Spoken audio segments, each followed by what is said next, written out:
Welcome back to Call Me By Your Game, the podcast that I, your host, Connor McCabe, bring on a guest to hear from them about a meaningful video game from a particular moment in their life.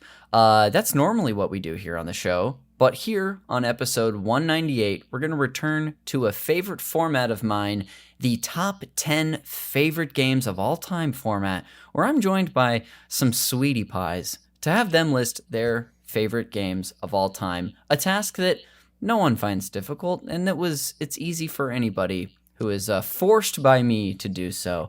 A little bit of housekeeping up top is that anything that my guests or I plug on the show, you can find a link in the show notes. So whether you're listening on your favorite podcast app or watching us on YouTube, you can just look in the show notes below, and if I plug something, my guests plug something, you can find links there in the show notes to our podcasts, our Patreons, our blogs that some of us might even be writing. But anyway, there's plenty of stuff in the show notes there if you want to find out more about us and how you can support us. For now, that'll do it for the housekeeping, and I'll introduce our three very special guests for the episode. So please welcome. This is something every time I get to this part of the show, I'm like, why didn't I do this before? And look up specifically what episodes you were on. So as I introduce our first guest, I'm going to do a quick Google. Patrick Ehlers, welcome back to the show. Thank you. I was on the Dead Rising episode. See, I remember the game, but the episode number, I'm going to guess, was like 40-something, like 41. God, I didn't know we were being so granular as to name the episode number. Yes, because what I like about this format is I'm bringing back past guests, some who were on it years ago, some more recently. And Patrick, I was pretty close. Episode 42. Cool. That's a cool number to be. Joining us as well. Let me go ahead and see this. This is going to be a little less easy for me to pinpoint. Your partner in podcast crime, Mark Mitchell, welcome to the show. Thank you. Yeah, I'm super excited to be here. I was just Googling to see if I could beat you to see when my episode about Kirby Superstar was, because it was probably like 2 years ago, maybe. I think it was a little over 2 years ago, 2021. I had guested on Nintendo Cartridge Society for the first time for the June Direct predictions of that year. And then I think once we had met, I was like, great, my plan is working. I can lure Mark onto my show at some point. And the Google didn't give me any definitive results, so I'm going to keep scrolling as I look, Mark. But the Google didn't give you results? No, like yours, Patrick, immediately came up with the episode number. Mark's didn't show up, so I'm like literally just scrolling back on the Apple Podcast store. You did have to take that episode down after Mark was canceled, right? Right. Yeah. That's right. That's right. And then and I was like forgiven, and then my hope on this podcast is to be canceled again. Hey, if we play our cards right, Mark, we're all going to get canceled. So as I look up your episode, Mark, this is 94. It's 94. I found 94. Drew, MVP already. Did you look at the Instagram? What was your methodology here? I Googled it, and I don't know why it came up for me and not for you. Maybe you have a weird Google. Maybe you're just good at typing, and I'm poor at it. But speaking of which, this should be a lot easier for me to find, because you were on an episode this fall, episode 184, all about Second Densetsu 3. Drew Mackie, welcome back. Hey, thank you for having me back. You're so welcome. It's good to have all three of you here. Before we get rolling and talk about our format a little bit and get into this spicy episode, I'm going to go just allow all three of you to tell us a little bit about yourself. If there's anything you want to plug up top. Patrick, who the heck are you? What do you want people to know, pal? Oh, I mean, I'm the host of the Nintendo Cartridge Society, or co-host, I suppose, alongside Mark Mitchell. No, we heard you. I'm the host. No, I mean, what is there to know about me? I am a 40-plus-year-old man who was raised on Nintendo, and so when we start talking about my favorite games of all time, it's going to be heavily weighted towards games that appeared on Nintendo systems and developed by Nintendo.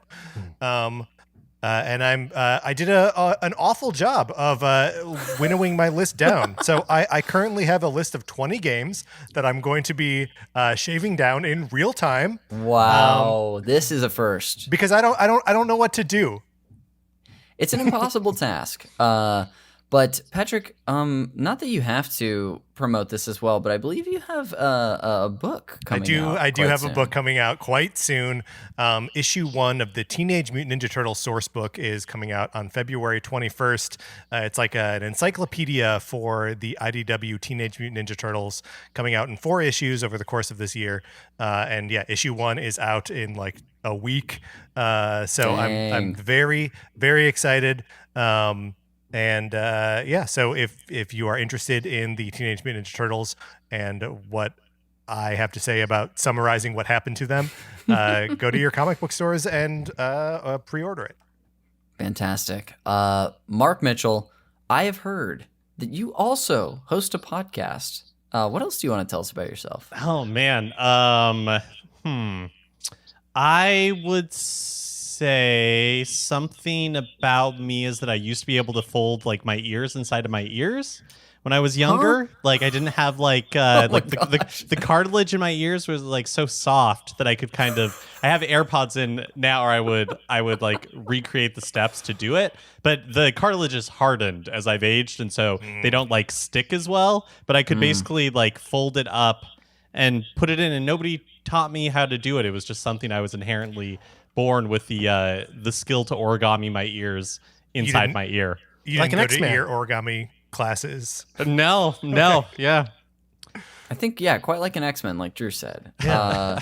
Most people, Mark, as they grow older, their heart's hardened. But for you, apparently it's just your ear cartilage. That's right. Yeah. Wow.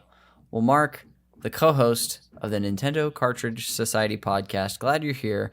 And last but not least, Drew Mackie, the most recent guest on the show. You've been on within the last several months of the podcast. What do you want people to know about you, and what should we be looking for? I want people to know that I regret my pick for the episode I did with you previously, because it was the Halloween episode, and I'm going to fix that in my top 10 list. I have something else, and it's like, this is what I should have done. So we're going to get that out of the way. Other than that, I host a podcast called Gayest Episode Ever, which is about gay episodes of classic sitcoms. We just did one on Mr. Ed, and Mr. Ed is actually a gay show, and that sounds probably stupid to most people listening to this broadcast, but it actually is a gay show, and you should listen to my podcast to find out why. And I normally have a mustache, but now I have a beard because I want to differentiate myself from Patrick, so people can tell us apart more. Huge. I'm glad you took that on purely for that reason. That's the only reason. We've had listeners from who listened to your episode who then started listening to your podcast and were like posting about it. So Oh, really? I guess I'm patting myself on the back and being like, hey, we're a gateway to Gayest Episode Ever. That's amazing. I'm part of your Discord, but I'm really bad at Discord. I should probably go check in to see what people are saying about me and hope that it's nice things. Yes, and you know what? We'll have to see. We'll have to check. I'll check right now, and I'll edit those if they're not nice. Thank you. I appreciate that. You're very welcome. Yeah. Well, I'm so glad to have the three of you on here. I try to get, groups of friends or people who are familiar with each other on these, because I find that they make this back and forth even more fun, because I am someone who loves a list. I can listen to a list podcast any day of the week, but I know that is not the most fun thing for everyone. But with this format of the show, I said, I don't care if you like it, listener. It's the type of format we're going to introduce. It's not something that we do every month. It's been about 2 months since our last one, but I figured it's time to get back into it.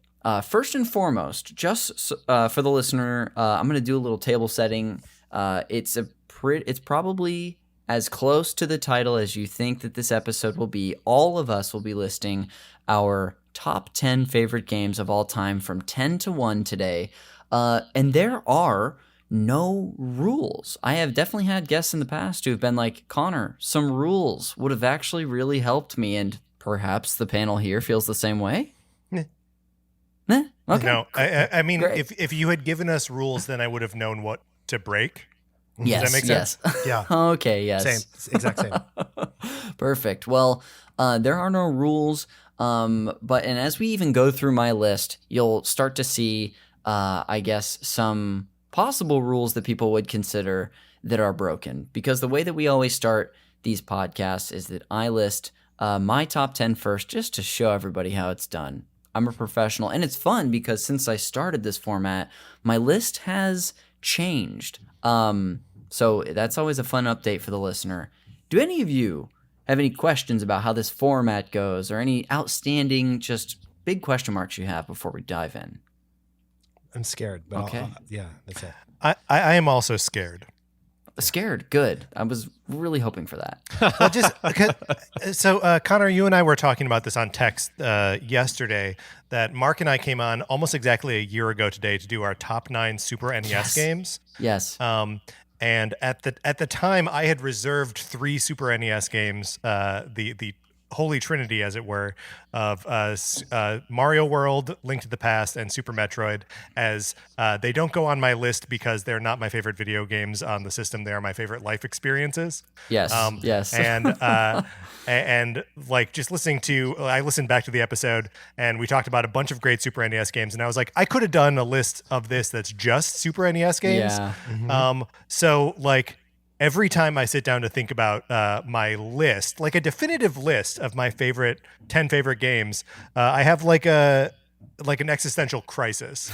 I feel like I'm going to say something that I can't take back here. Yes, I mean, that I would say is a staple of this type of episode. Without fail, I've had at least one, if not multiple guests from each one of them text me afterwards and say, I regret my choices. I have made mistakes. So I am the only person who has the luxury to then come on a future episode and, sort of make up for my personal mistakes and regrets. So if anyone ever has anything they want me to share with future episodes, send it over. But the way we're going to start this off is I'm going to go ahead and list my top 10 games of all time. And I'll go ahead and open up my list. Number 10, and I will actually say this is the first time that I have not had a single change on my list. In previous episodes, I had orders changed or added new games. The first of which, number 10, is Halo Combat Evolved. A game that I personally have gotten to replay recently. My friend and podcast compatriot Jeremy Schmidt, we've been streaming every Tuesday nights. We call our stream Halo Hogs, where the two of us just play co-op through the Halo campaigns. We replayed this one recently, and while I do have a special place in my heart about this campaign, it's kind of just like barely good. And my joy from this came from playing this game online. And none of you, maybe Patrick's a bit of a Halo head, but I don't know Mark or Drew to be Halo heads. I'm not a Halo head, but like I did have friends in college who were like profoundly Halo heads. So I played a lot of multiplayer Halo. When we played it, was it your birthday? Where we set up like a LAN party on 2 TVs. Yes. I was sort of shocked at how well the game played. It was like fun and fast, and everyone was having a good time. Like, I think Combat Evolved is a great game to have on a top 10 list. Yeah, I like the series in general. I'm not the biggest first person shooter person, but I do really enjoy it. My number 2 is a newer game to me, a game I played 2 years ago for the first time, and that is Portal 2. I love both the Portal games, but I think for me, I did enjoy the more not drawn out experience, because that sounds like a negative, but I enjoyed the more meaty, full game, 12-hour-ish campaign. I love the puzzles. I think it's such a funny game. Easily, secured a spot on this list. My number 8, also a relatively new game for me. A big common theme for myself in life is that I'm late to stuff. I was also late to Shadow of the Colossus, and Shadow of the Colossus is in my number 8 spot. I've played it a few times. We recently actually released on this feed. I did a co-op episode on Shadow of the Colossus like 4 years ago at this point. So if any listeners out there are huge fans of that game, that's available for you just a few episodes back. Number 7 is Skyrim. It's a game I've never finished, but a game that I have started maybe 5 or 6 times, and I just love living in that world, playing as different classes. It's one of only 2 RPGs on my list, surprisingly. My number 6 is Tony Hawk's Pro Skater 3. In my opinion, this isn't even the best Tony Hawk, but this is my personal favorite. The one that like is kind of representing all of these games on the list for me. The one that I have, like if I were to do a Call Me By Your Game episode from a particular moment, this one's context sticks out so clearly to me. I know we got are any Hawk heads on the show today? Yeah, I played Pro Skater 1 and 2, but on the Nintendo 64, so it had like fewer like soundtrack tracks and all that kind of stuff. Yeah. But yeah, I loved those 2 games. Yeah. They also came out with 3 on the 64, which is a travesty. But yes, Patrick? Could you play as Darth Maul in Tony Hawk Pro Skater 3? I don't believe so. I think he was in 2. It doesn't sound like this game belongs on your list. Okay. Yeah, that's strike 1 for you, mister.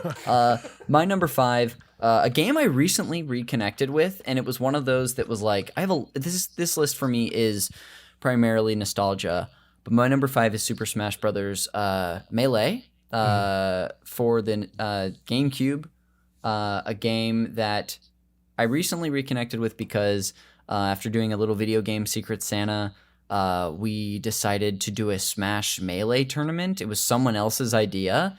And it's weird because no one who did that tournament mentioned on their podcast that I came out the winner, which was interesting. And there were several other podcast hosts on it. So because of that and playing this tournament, and I was very proud of winning as my boy Link, I have like continued to return to this game and do like the adventure mode and the event matches, and it really holds up for me. I love the series, but Melee in particular. Number 4, and I'll try to speed this up.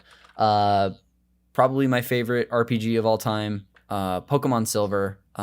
You could change it with Soul Silver, but I have a soft spot for the early Pokemon games, and yeah, I've talked about it enough on these episodes. I love it. Number 3, Backyard Baseball 2001. A point and click children's sports game that I return to almost every year.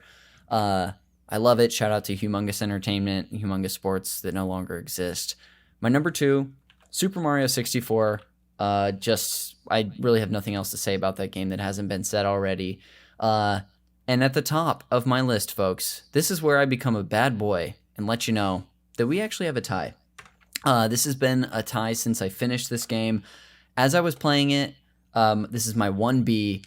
I knew how special it felt to me when I played it, and that is The Legend of Zelda Tears of the Kingdom is my 1B favorite game of all time.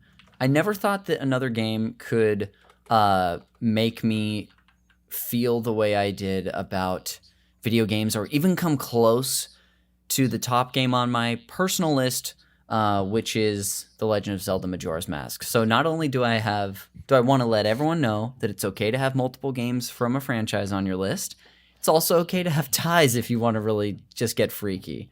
But yeah, that's my list. Hasn't changed one bit since the last episode. I will say, before we finally actually hear from you all and I stop monologuing, Alan Wake 2 is a game I just played recently.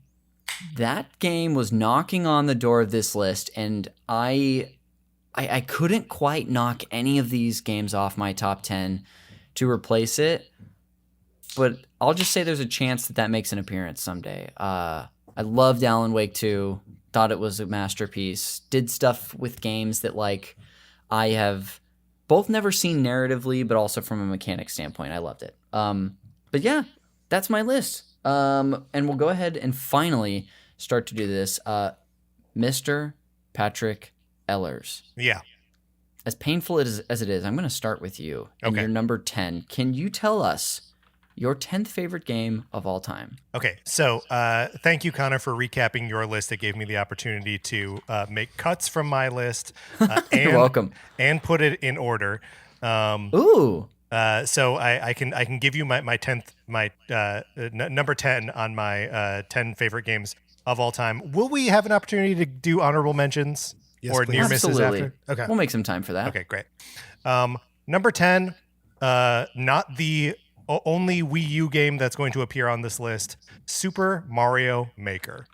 Oh my goodness. The original Super Mario Maker, in addition to like pioneering this make your own Mario level thing, was also just a moment in a way that Super Mario Maker 2 wasn't. There just was like a sort of like rabid fan community that was making stuff and discovering, because that game had so many like just little secrets embedded in it and like ways that you could figure out how to manipulate the assets that they gave you to really deliver like fun and exciting and interesting Mario levels. And I know there are more tools in Super Mario Maker 2, but there's no Wii U gamepad in Super Mario Maker 2. So the creation tools are simply less fun. Mario Maker is also like, in my mind, it is the next generation of, it is the next iteration of Mario Paint. It is a set of creative tools that Nintendo gave me to make something fun. And like Mario Paint is one of my favorite games. It does not appear on my list here. But just getting having that same like set of tools, or that same type of set of tools available to me after like 20 years was just a dream come true. And it came out on September 11th. So that has replaced a national tragedy in my head with a Mario Maker game. And That's how maybe that works. even made up for said tragedy. Yeah, probably. And you could make the World Trade Center in Mario Maker if you wanted to. Okay, I think you got some plans later. And you could crash a clown car into it. Okay, now we're getting off the rails. Patrick, this is great. You're one of many friends I have that adore this game. I missed it. I only played it at a friend's house. I had a really great time with 2, but it's a game I still consider picking up a hard copy of for my Wii U. I mean, aren't they shutting down the level sharing servers in April? Like it's guess basically very are. soon. Yeah, very soon. like April 8th or something like that. Yeah. So yeah, it's one of my favorite games, and it will soon basically be unplayable. Yeah. Gosh. Well, Patrick, you're number 10, Super Mario Maker. Thank you very much. Drew Mackie, we turn to you, my friend. Would Okay. you regale us with your number 10? Okay, so I think my list is going to sound kind of like Patrick's in a lot of ways, but both of you guys actually, because we're very much coming from the same origins. My number 10, though, is a different Mario game, Paper Mario: The Thousand-Year Door, which, Ooh. of course, I'm very excited because it's coming in remake form and then nearest future. But as far as taking Mario games and trying to lay them out in like a world where there's actual story and character development, I think it's the best version we've ever had because the story is really good. Everything looks like Mario, even if it's like an original creation, and you are venturing through this like well-populated little Mario world where things are funny and weird, and it has fun with the restraints of what a Mario world is, if that makes sense. Mm-hmm. It's just a lovely game. I'm so glad that Nintendo still cares about it and is going to feed it back to us again, make us buy it again.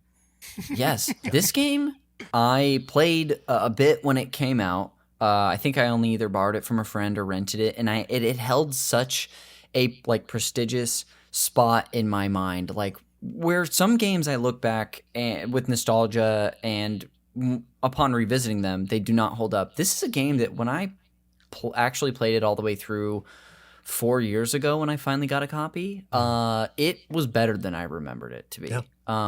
And I know that a lot of people, including at least one person on this podcast, like adore Super Mario RPG as their favorite of the Mario RPGs. But for me, Drew, I'm with you, pal. This game is amazing. But who knows? Maybe you'll have another one on your list. Thousand-Year Door. There's no date for the release, right? No Just date. sometime No. this year. Yeah. Okay. Yeah. Maybe we'll find out Like in this the next week, week maybe. or so. Yeah. Like very, Yeah. very, very near future. Yeah. This is a bit of a sidetrack. But just, on the thought of a possible direct. At this point, we passed one of the weeks where we could have had a February direct. Mhm. Is anybody of the mind that maybe we don't actually get a February direct and there's more afoot than we think? Well, I mean, I don't know. I guess the latest rumors that when this is actually released as an episode may be old news is that it's just going to be a partner showcase, and that we won't actually see like Nintendo first party stuff from it, because the like rumor on top of that is that the Switch 2 would be revealed in March, and that's when we'd probably see more. I don't know if I buy it, but that's the rumor right now. And that's a compelling set of rumors, right? But I'm personally, I hope that we have a Nintendo Direct next week. If for no other reason, then Mark and I would have to come up with another concept for Mario versus Donkey Kong, which we're loving, but like it's hard to come up with ideas. Yes. Quick pitch: Mario versus Donkey Kong as romantic partners. Okay, great.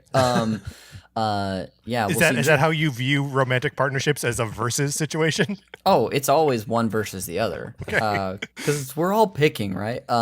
Drew, I wanted to leave some space. Did you have anything to say about the direct stuff, or are you all good? No, I believe the rumor, like that setup, that sounds like something Nintendo would do, so I'm not getting my hopes up. But if we do get a partnership showcase, people are going to lose their shit. Twitter's going to be extra bad. Cool. Yeah. Can't wait for whatever it ends up being. And hey, again, when this episode comes out on Wednesday, what is that? The 14th? 14th. Valentine's Day. Happy Valentine's Day, guys. Oh, my 3 Valentines. Someone better mention Monster Prom today. Thank you, Drew, for your number 10. And sorry for the tangent, folks. Mark, we're at you, pal. Why don't you kick us off with your number 10? Yeah, I just want to say I'm excited for this exercise because I love Nintendo stuff, and with Nintendo Cartridge Society, talk about Nintendo stuff all the time.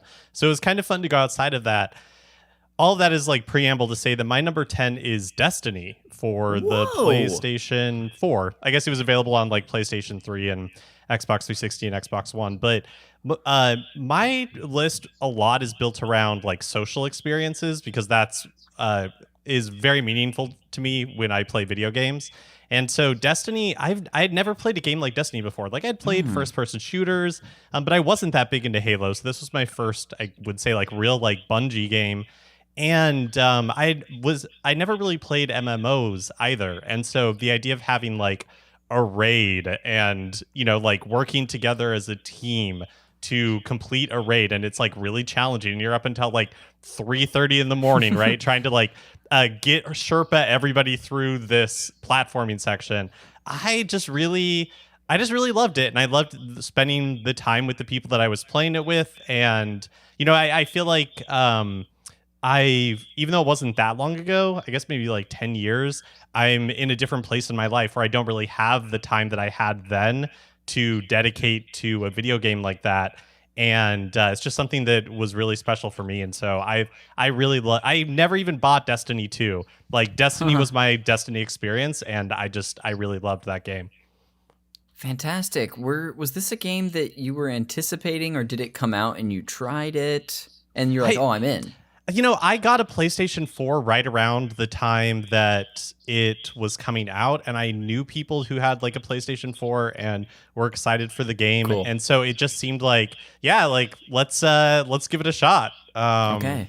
Yeah. So awesome. Destiny 1, also the only Destiny I played. I actually played this game in the lead up to the Switch release because I was so excited about the Switch, but it felt like I had nothing to play, so I replayed 4 Zelda titles on my Wii U, and then I played this, literally the last game I played before Breath of the Wild. Well, and it's so funny because the like all the shortcomings of Destiny are like, it is not a perfect game. The campaign, the main campaign is bad. It ends like really awkwardly.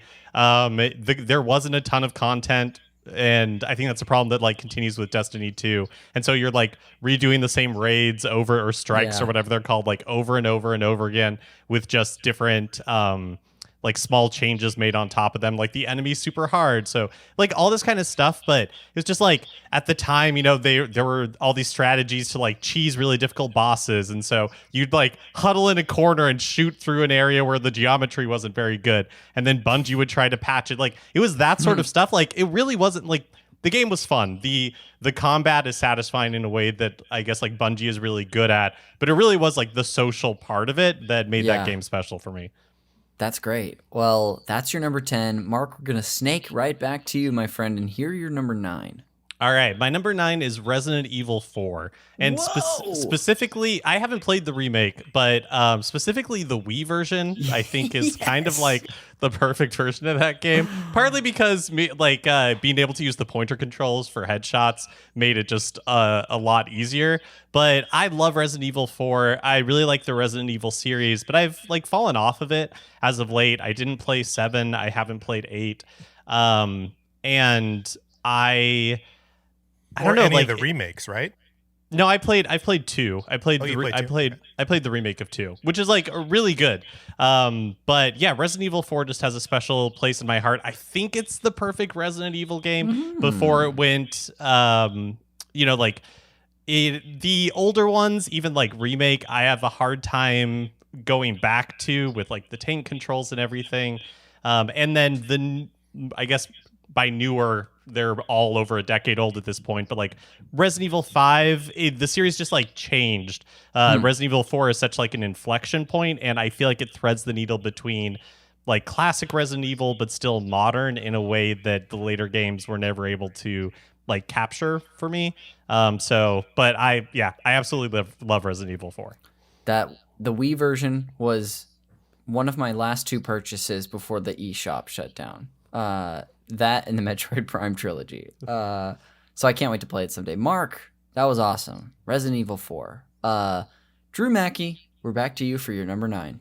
So Mark was just saying how a lot of his game memories are social based, and I don't do social video gaming. Video gaming's my me time, where I'm I need to not be around people. I'm just going to focus on the game. The exception for me is arcade machines, which are naturally social. And my pick for this one is Marvel vs. Capcom 2. Yes. Which I played the hell out of before I moved to LA. I used to go to this one laundromat that had a Marvel vs. Capcom 2 machine, and the laundromat owner's son, who was 8, would play with me and initially could kick my ass. And then I had to get back into the swing of fighting games and learn how to kick his ass. And it was a lot of fun. And I just enjoy the art style of that game. Yeah. And one of my favorite characters actually is Jill Valentine from Resident Evil, but she's realized in that hand-drawn Street Fighter way. It's so good. It's my favorite version of that character. And just everything about that game is instant nostalgia. It's just a beautiful game with a weird soundtrack, and I love it so much. That Jill Valentine design in Marvel vs. Capcom 2, it's the only place where she ever looks like that, right? Yeah, I don't think they ever use it again. It's perfect. I mean, the arcade cabinet artwork for Marvel vs. Capcom 2 is it's so pleasing. What's the name of that artist? I can't think of it off the top of my head. I don't know. It's a sort of classic Street Fighter style that's just it makes everyone look round and fun and God. And they also have this character who's a weird cactus man they just made up for the game. And a lot of people hate him because they're why didn't you give it to a real Marvel or Capcom character rather than making up this weird cactus guy? I even love him because he's such a fun design. Yeah. Oh, that's so good. It's a game Patrick's kicked my ass in on his Dreamcast before. Nice. Really great one. Speaking of Patrick, we're back to you for your number 9. Oh, speaking of Patrick, my number 9 is the most recently released game on my list. And it is a game that introduced me retroactively to a whole franchise that I didn't realize I was missing out on. Pikmin 4 is my number 9 in my top 10 games of all time. I had dabbled with some Pikmin games before, but it was really, and even dabbled with Pikmin 4 when it came out this summer. But it took me until November, December to really dig into it and be patient enough with it to let the game's secrets and overlapping systems reveal themselves to me. There are so many different, the way Pikmin works is you control a little guy who throws other little guys in a garden environment, and you collect resources. And Pikmin 4 has all of these these discrete little like forms of challenge where like sometimes you're really managing the like number of Pikmin you have, and it's like a resource based game. Sometimes you're like out in the open world and it's more about exploration. Sometimes it's a time based challenge, and all of these things you can like opt into what kind of challenge you want from moment to moment, and it just means that like I don't know, like it let me choose the way that I wanted to play in Pikmin, and then through that choice, I just did it all right. Like it gave me enough variety that I never got bored with it. And I, afterward retroactively went back and played Pikmin 1 and Pikmin 2. And Pikmin 1 is like undeniably a masterpiece. And I get why it spawns this whole franchise. But 4 is just so good and so fun. And I feel weird putting a game that I played that recently on this list, but it's to me, it's undeniable. And it has dogs. It has a dog. It's got Ochi in it. It's got several dogs. So it's got Moss. The final boss is a dog. It's awesome. That was a great twist. I really enjoyed this game too. And I'm just so glad that you become Pikmin pilled in such a short amount of time. Pikmin pilled. This worked out well for us. Fantastic, Patrick. We're going to stay with you, though, and snake back around and get your number 8. Number 8 on my list, a game that I have declared my game of the year every year since it came out, Tetris 99. Woo-hoo! This is one of those games that is on almost every episode. Somebody lists it. Tetris is borderline a perfect video game. And Tetris 99 is kind of it's just a wonderful package for it. Like I think on a different day, maybe like Tetris Effect could also be that for me. But and any game that finds a new compelling way for me to engage with Tetris, I'm gonna love. And Tetris 99, I committed to last year, getting 999 tickets, which you can get 4 of per day if you do these challenges. So I was, logging back into it just day after day after day after day to play matches of Tetris against 98 other people. And it's the best. And they keep adding like new themes to it and having these Tetris Maximus cups. And yeah, I mean, like it's Tetris, and it's delivered in a borderline perfect way. Gamer of the Year, Patrick Ehlers, 2023. I have a question. Yeah. So I've listened to Patrick and Mark's podcast for a long time, and I have heard Patrick talk about this game a lot. What do the tickets do? So the tickets are basically currency. Okay. You can use them to buy other themes. That's it. There are other themes that are not tied to like specific Tetris Maximus cups. So yeah, it's just a currency. So were you just collecting the tickets and not spending them to get to the maximum number? Well, so not at first. At first, I was collecting tickets and then spending them on the other themes. And then when I was like, wait a minute, there's an achievement to get 999 tickets. That's when I was like, okay, I got to stop spending tickets. So I had probably spent like 200 tickets by that point. Okay. So I've earned well over 1,000 tickets in that game. Yeah, that's a lot. Okay. An Thank you. absolute soldier.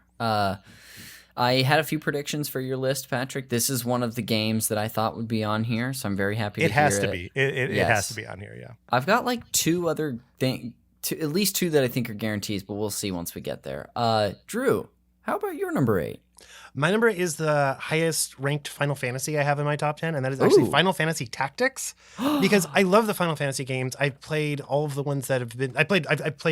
I played almost all of them, and I love a Final Fantasy experience, but I'd never played that sort of strategy game that Final Fantasy Tactics is. Yeah. So instead of like a turn-based, just a simple turn-based RPG, it's like a grid game board style RPG, and you move your characters around. And I really like the strategy element in a way that I was surprised by, because previous strategy games hadn't done it for me. I think it's just such a rich game, and it is more perfect than a lot of other Final Fantasy games are. A lot of Final Fantasy games have like passionate followings, but even the people who love them are like, yeah, like these parts of it are kind of crappy. Final Fantasy Tactics is really solid, except for like some like game-breaking difficulty battles. Except for the parts that are kind of crappy. Yeah, but even then, I feel like the overall quality, it's a tighter package than most like PlayStation and later era Final Fantasies for me. I've only dabbled with it, and I know I'm pretty sure it's a different game, Final Fantasy Tactics Advance. I don't think that's the same like story, right? Different. No, there's like the little kids who go into a magic world. Yes, basically. Yeah. Yeah. Same system though. So I think they lost something. I played that game too. And I'm like, this is good. And I like how it's bigger, but somehow they lost the tight package that made Final Fantasy Tactics good to me. But that's just me. Gotcha. Yeah. Dang. Yeah, this is one I often hear as just like one of the greatest PlayStation games ever, as Tactics. Awesome. Thank you for your number 8, Drew. Mark, how about yours? My number 8, this is a tie, and it's a yay. It's a tie because of my own faulty memory. So my initial pick was Just Dance 2 from 2010. So I looked at the track list from Just Dance 2, and I realized it was missing a song that was integral to like my Just Dance experience. So it's a tie between Just Dance 2 and You're the First, like My Last, My Everything by Barry White that appears in Just Dance 4. And those two games together, like I have really fond memories of playing Just Dance 2 with my family. Like we were really rock solid at Rasputin.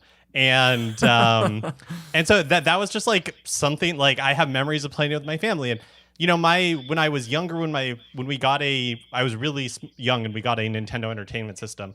And my dad was never really interested in video games, but my mom would play Super Mario Brothers. And then as like, you know, we grew older and the systems got more complex, like it just wasn't something that she was interested in. But it was very fun to me to have like the Wii era was really special because with Wii Sports and then just like Just Dance, it was a way for like everybody to be involved with playing video games, and it was super fun. And the Barry White song from Just Dance 4, because I think in Just Dance 3 they introduced like group choreography where like you'd be like 4 people on screen, but they each have like a different part. And we were just really good at it. We got really good at Just Dance. I kind of rediscovered it during the pandemic because like Just Dance 2020 was on sale for super cheap, and it had some of the classic like legacy songs on it. And so that was a fun thing to kind of rediscover during lockdown. But yeah, Just Dance 2/4 tied for number 8 for me. And the three can go to hell. And the Barry White song, You're My First, how does it go? My Last, My Everything. Oh, that is just sweet, Mark. That's my favorite tie I've had on the show yet.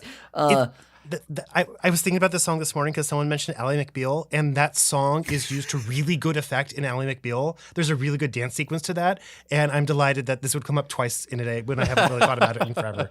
It's a really good song. It's a really good song. Wow. Did I ever tell you about the time that I picked up a boombox from my parents' house? This is when I was in college.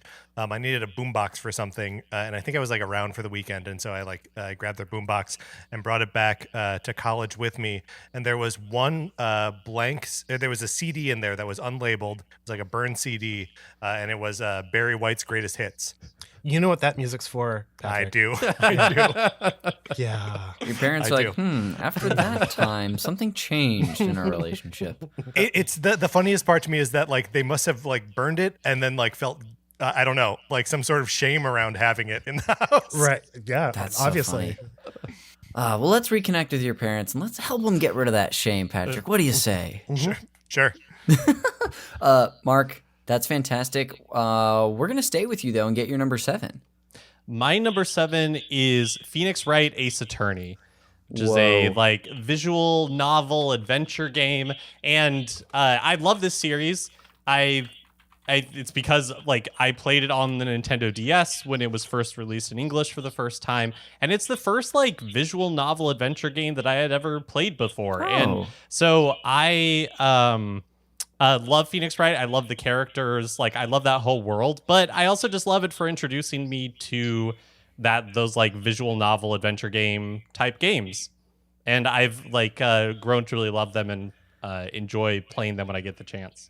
Have you dabbled at all in like any of the re-releases? I think they just came out with a trilogy of sorts. Yeah, so they just re-released Apollo Justice, Okay. and then like a year ago they released like the Great Ace Attorney Chronicles, which takes place like 100 years before Phoenix Wright. I buy all of them because I want another like new Phoenix Wright game. I've never played the Apollo Justice series before, and I started the Great Ace Attorney Chronicles, but never finished it. That's Gotcha. the series that for the longest time was never released outside of Japan because it uses a Sherlock Holmes character, which is under copyright in the US. But they solved that problem with the release here by just naming him Herlock Sholmes. So creative solutions to creative problems. That's too funny. Does Wow. he have a sidekick? What's like Watson backwards? Right, yeah. You flip the W upside down. It's Matson. That's how you make the opposite of something. Yeah. We got solutions on this episode, folks. Mark, that's great. Phoenix Wright, Ace Attorney for your number 7. Drew, we're back to you for your number 7. This is a Nintendo game, an NES game. It is a Capcom platformer, but not the one anyone's probably thinking of. It's Little Nemo, the Dream Master, Hell yeah. What? which was a tie-in to an animated movie that no one liked. And I don't know how I found out who Little Nemo was, but I did. Buddy, sorry, my dog is barking at squirrels. Oh, you're totally fine. Well, Gus, I'm going to look up what Gus, this come is here, at this come here. moment. He thinks you should have put DuckTales on the list, but he's wrong. DuckTales is great, but I didn't own DuckTales. I got really into Little Nemo. I wanted to find out everything about it because It's I a thought good the movie. game. I thought the movie was going to be amazing. I never even saw the movie until I rented it on VHS much later, and it was beautifully animated but boring. And the game is just a really solid Capcom platformer. It's sort of like Super Mario Brothers 3 because you can take on various animal powers, so it's sort of like the suit mechanic in Mario 3.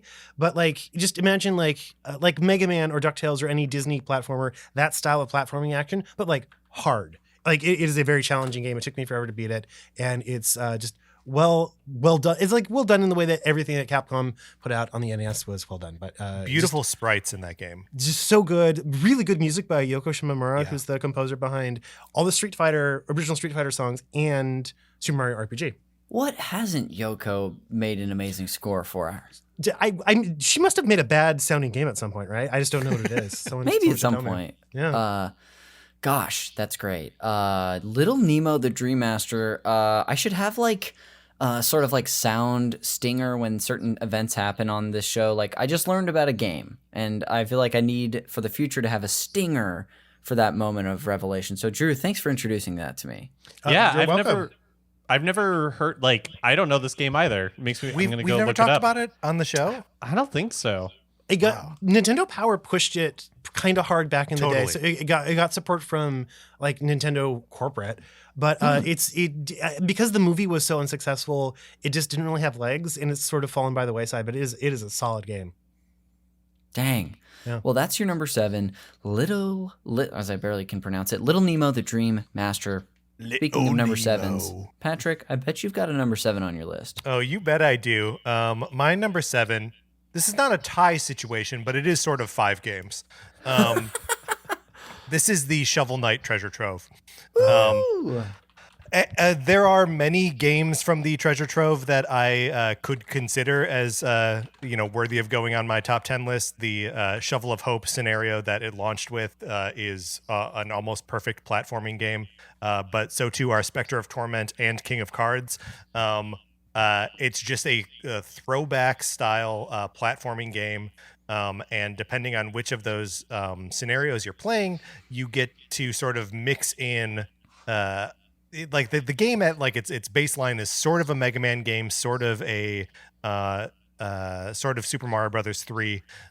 The Shovel Knight scenario mixes in a little bit of DuckTales. The King Knight scenario mixes in a little like Wario Land, and they're all just so like fun and funny, and the platforming and action is phenomenal.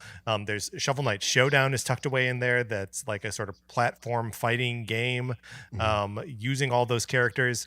I just love it, and it is good enough and big enough that I'm like totally bought in on whatever Yacht Club Games develops or publishes. It's a free pass from me. I will check out everything they do from now until the day I die. For sure. This is like just a glaring like game on my backlog. Is at least the original Shovel Knight. Like still have yet to dive in. And Patrick, every time you talk about it, I'm like reminded of that guilt. So thank you for that reminder. You're welcome. I mean, honestly, I think the easiest place to get in is with the Spectre of Torment scenario.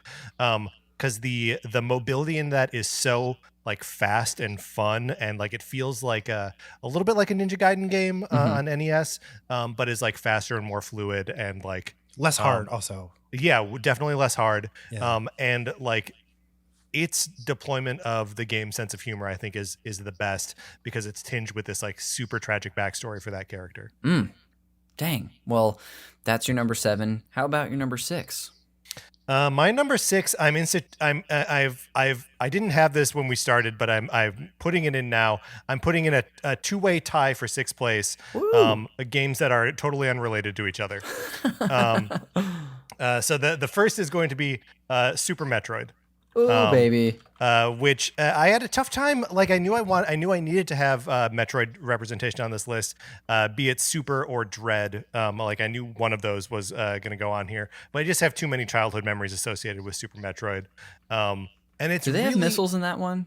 Connor, they have missiles, and you're supposed to use them against the bosses. We'll see. I counseled Connor to use his missiles, but he never would. No, I don't know. It's just like the perfect sort of formula of Metroidvania in my mind. And like I think more than any other game on this list, it's the one that I've like gone back and replayed more. Like I probably play this game annually, and I don't set out to do that. I don't have like a tradition of doing it. It's just like, oh man, I could go through another round of Super Metroid, and then I do it. Yeah, I had my first ever replay, having finished it for the first time in 2021. That was the last game I beat last year in 2023. And it was just like being a little familiar with that game and having gone through it once did wonders for me as far as like my enjoyment of the game, because there's plenty of times where it's really difficult to know where you're supposed to go or what you're supposed to do next. But having like a clue in my brain, and the clue being my memory of doing it before, was great. What's the game it's tied with? The game it is tied with is The Last of Us Part 2. A game that I'm going off Nintendo here. Not a game that you can play on a Nintendo platform. I love the original The Last of Us. I'm a big like Naughty Dog booster. I like all those Uncharted games. But The Last of Us Part 2, what it does with how spoilery can I get here? Like we're talking about a game where there's going to be a TV show adaptation in like a year or two. I feel for the spoilers up. Go for it. Spoilers up. Any of the participants don't want to hear, feel free to take your headphones off, and I'll do this when it's clear. Looks like we're good. Everyone's good. Nobody cares. It's the way it splits its time between Ellie, who is a character that you know from the first game, and Abby, who is the killer of Joel, and like that you have to swap between these two characters. It's like a brutal statement on like violence and what it costs you to get back at someone. And I don't know, the performances are so compelling, and the action is so good in it that like it does. I've heard it sort of leveled against it as a criticism of like, if your message is violence is bad, why is the violence so fun in your game? And like, I don't think that's a valid criticism, because that is sort of the point, that the violence feels good in the moment, but it leaves you empty at the end. it's a game that after I finished it, I had to like go for a long walk and just like listen to silence, like hear the sound of my heartbeat, and just like remember like what it is to be human again. And I don't know, it's I love that game. It's very special to me and makes me very sad. I have not replayed the game. When I played it in 2020, I thought I never need to play this again because I don't need to go through that. But now, Patrick, I'm considering a replay at some point. Have you seen the documentary released this week about the making of? No, I got to dig into that. It's good. Yeah. It's not spectacular. There's not going to be any incredible revelation, but I think it's worth watching as a big fan. I interviewed for a job as a QA tester while they were leading up to the Last of Us Part 2. And when the game finally did come out, I was like, oh, I'm glad I didn't get that job because I would have been, I would have hated my experience of playing it. Would have been hell. Absolute hell. Also, it's got a trans character in it, which is something that video games that are telling stories about like issues that characters actually face doesn't happen very often. And Lev is a sweetie, and I love him to death. Yeah. Great, Patrick. You're number 5 or 6, a tie between Super Metroid and The Last of Us Part 2. Drew, we are at you for number 6.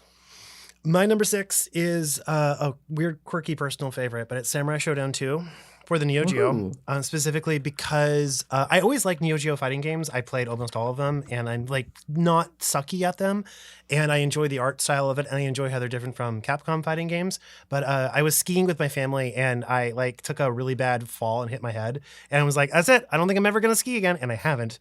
And I went back to the lodge and was like, I'm just going to play video games, and played, like put quarter into Samurai Showdown 2 and got very good at it. And it's one of my better video game memories of like having a very bad day and then going to do this thing that is not why you go skiing in the first place, but it's like a feudal Japan fighting game where everyone has weapons. The vocals are all in Japanese. It's very Japanese, authentic sounding instrumentation and all that. And this is the weird game that most people who play the series don't like because they added characters who weren't samurai. There's like this tiny monk with a staff, and his name is Caffeine Nicotine. That's the actual name they gave the character. And he's a horny old man, and you can be this tiny little horny old man and beat up samurais, and that was very fun for me. My goodness.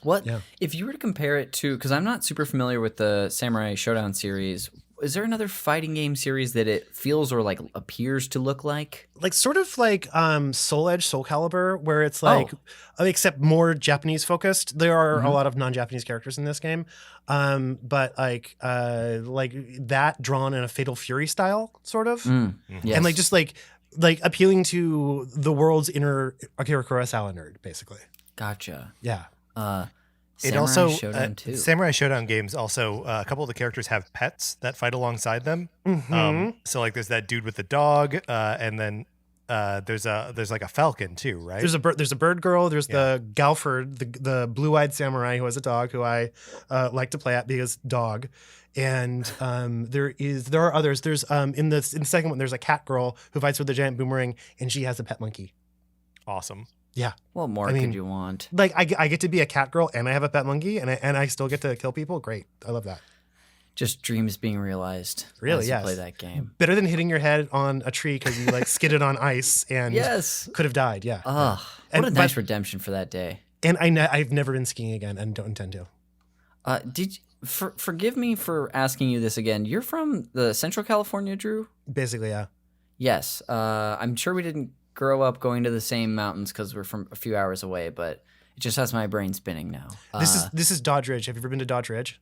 I grew up going skiing and snowboarding at Dodge Ridge. Yes. Okay, so my family has like a cabin in scare quotes in Miwok Village, and when I say cabin, it's a dilapidated house in the mountains where where the walls meet in the corner. You can see sunlight coming in through the crack.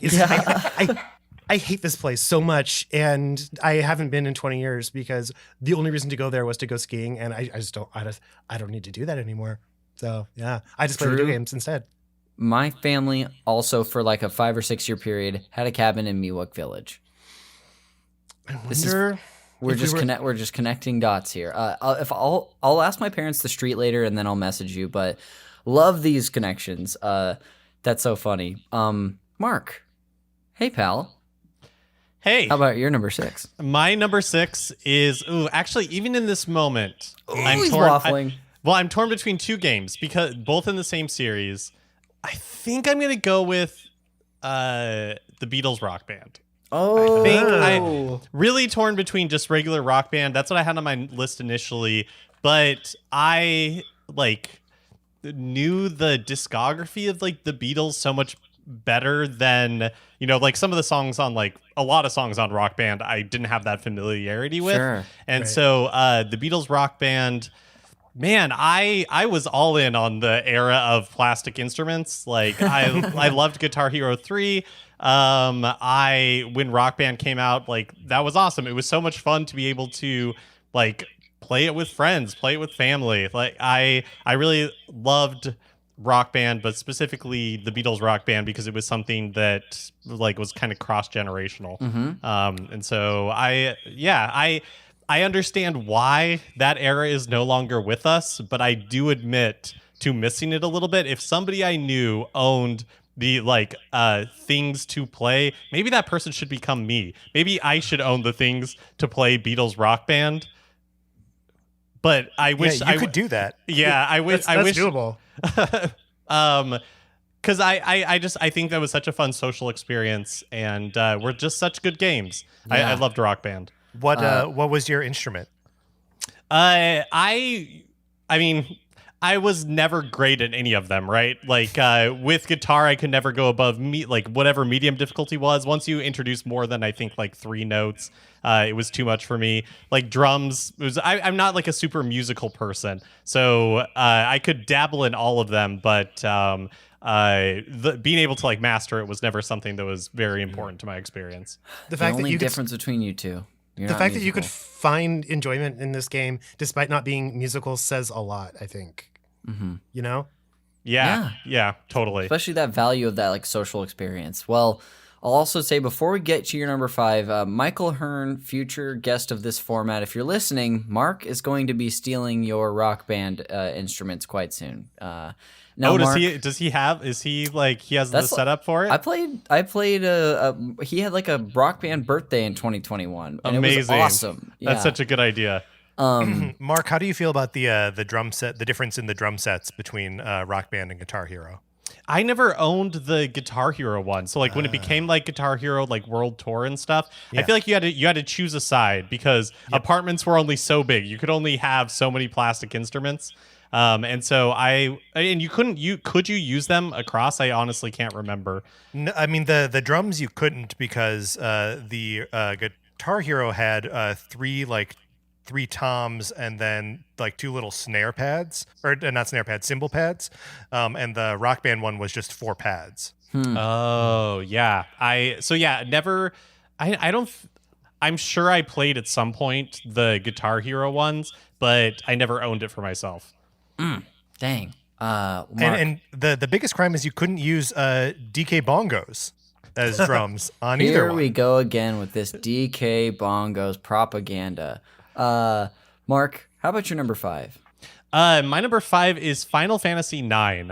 So I think that Final Fantasy IX is kind of the Indiana Jones and the Last Crusade of the Final Fantasy 7, 8, and 9 set, right? Like 7 is Raiders of the Lost Ark. Everybody loved it. It's like, wow, this is amazing. Changed video games. 8 is like Temple of Doom, where people are like, I don't know about this. This is a little weirder and a little like more upsetting, and I don't really get it. And so in 9, they're like, let's play the hits.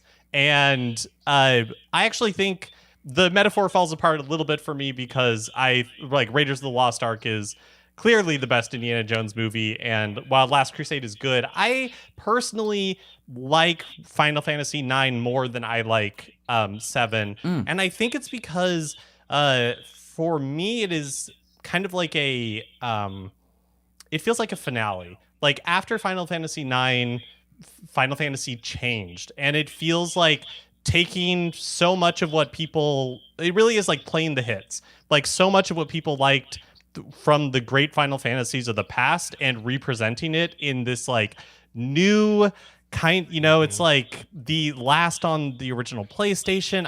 There's just something about it that feels so magical to me. I did not play this game when it first came out. I didn't own a PlayStation. It wasn't until like the Xbox 360 era that I borrowed my friend's PlayStation 2 and I replayed like a ton of PlayStation and PlayStation 2 games. And so I was playing a lot of RPGs of this era. And I just think that there's something really special about Final Fantasy IX. The first time I played it, I really disliked the character of Vivi. Wow, you're a controversial monster. take. Don't. This is a take I don't get, Mark. I have not played this game for myself for a very long time, but maybe like 6 months ago or something, there was a I can't remember if it was a speed run that happened as part of Games Done Quick in 2023, or if I was like watching an old one. I'm not sure, but there was a speed run where like a group of 4 people basically, because you can't really like skip big chunks of Final Fantasy IX, and so they just had to essentially like play the whole game, but just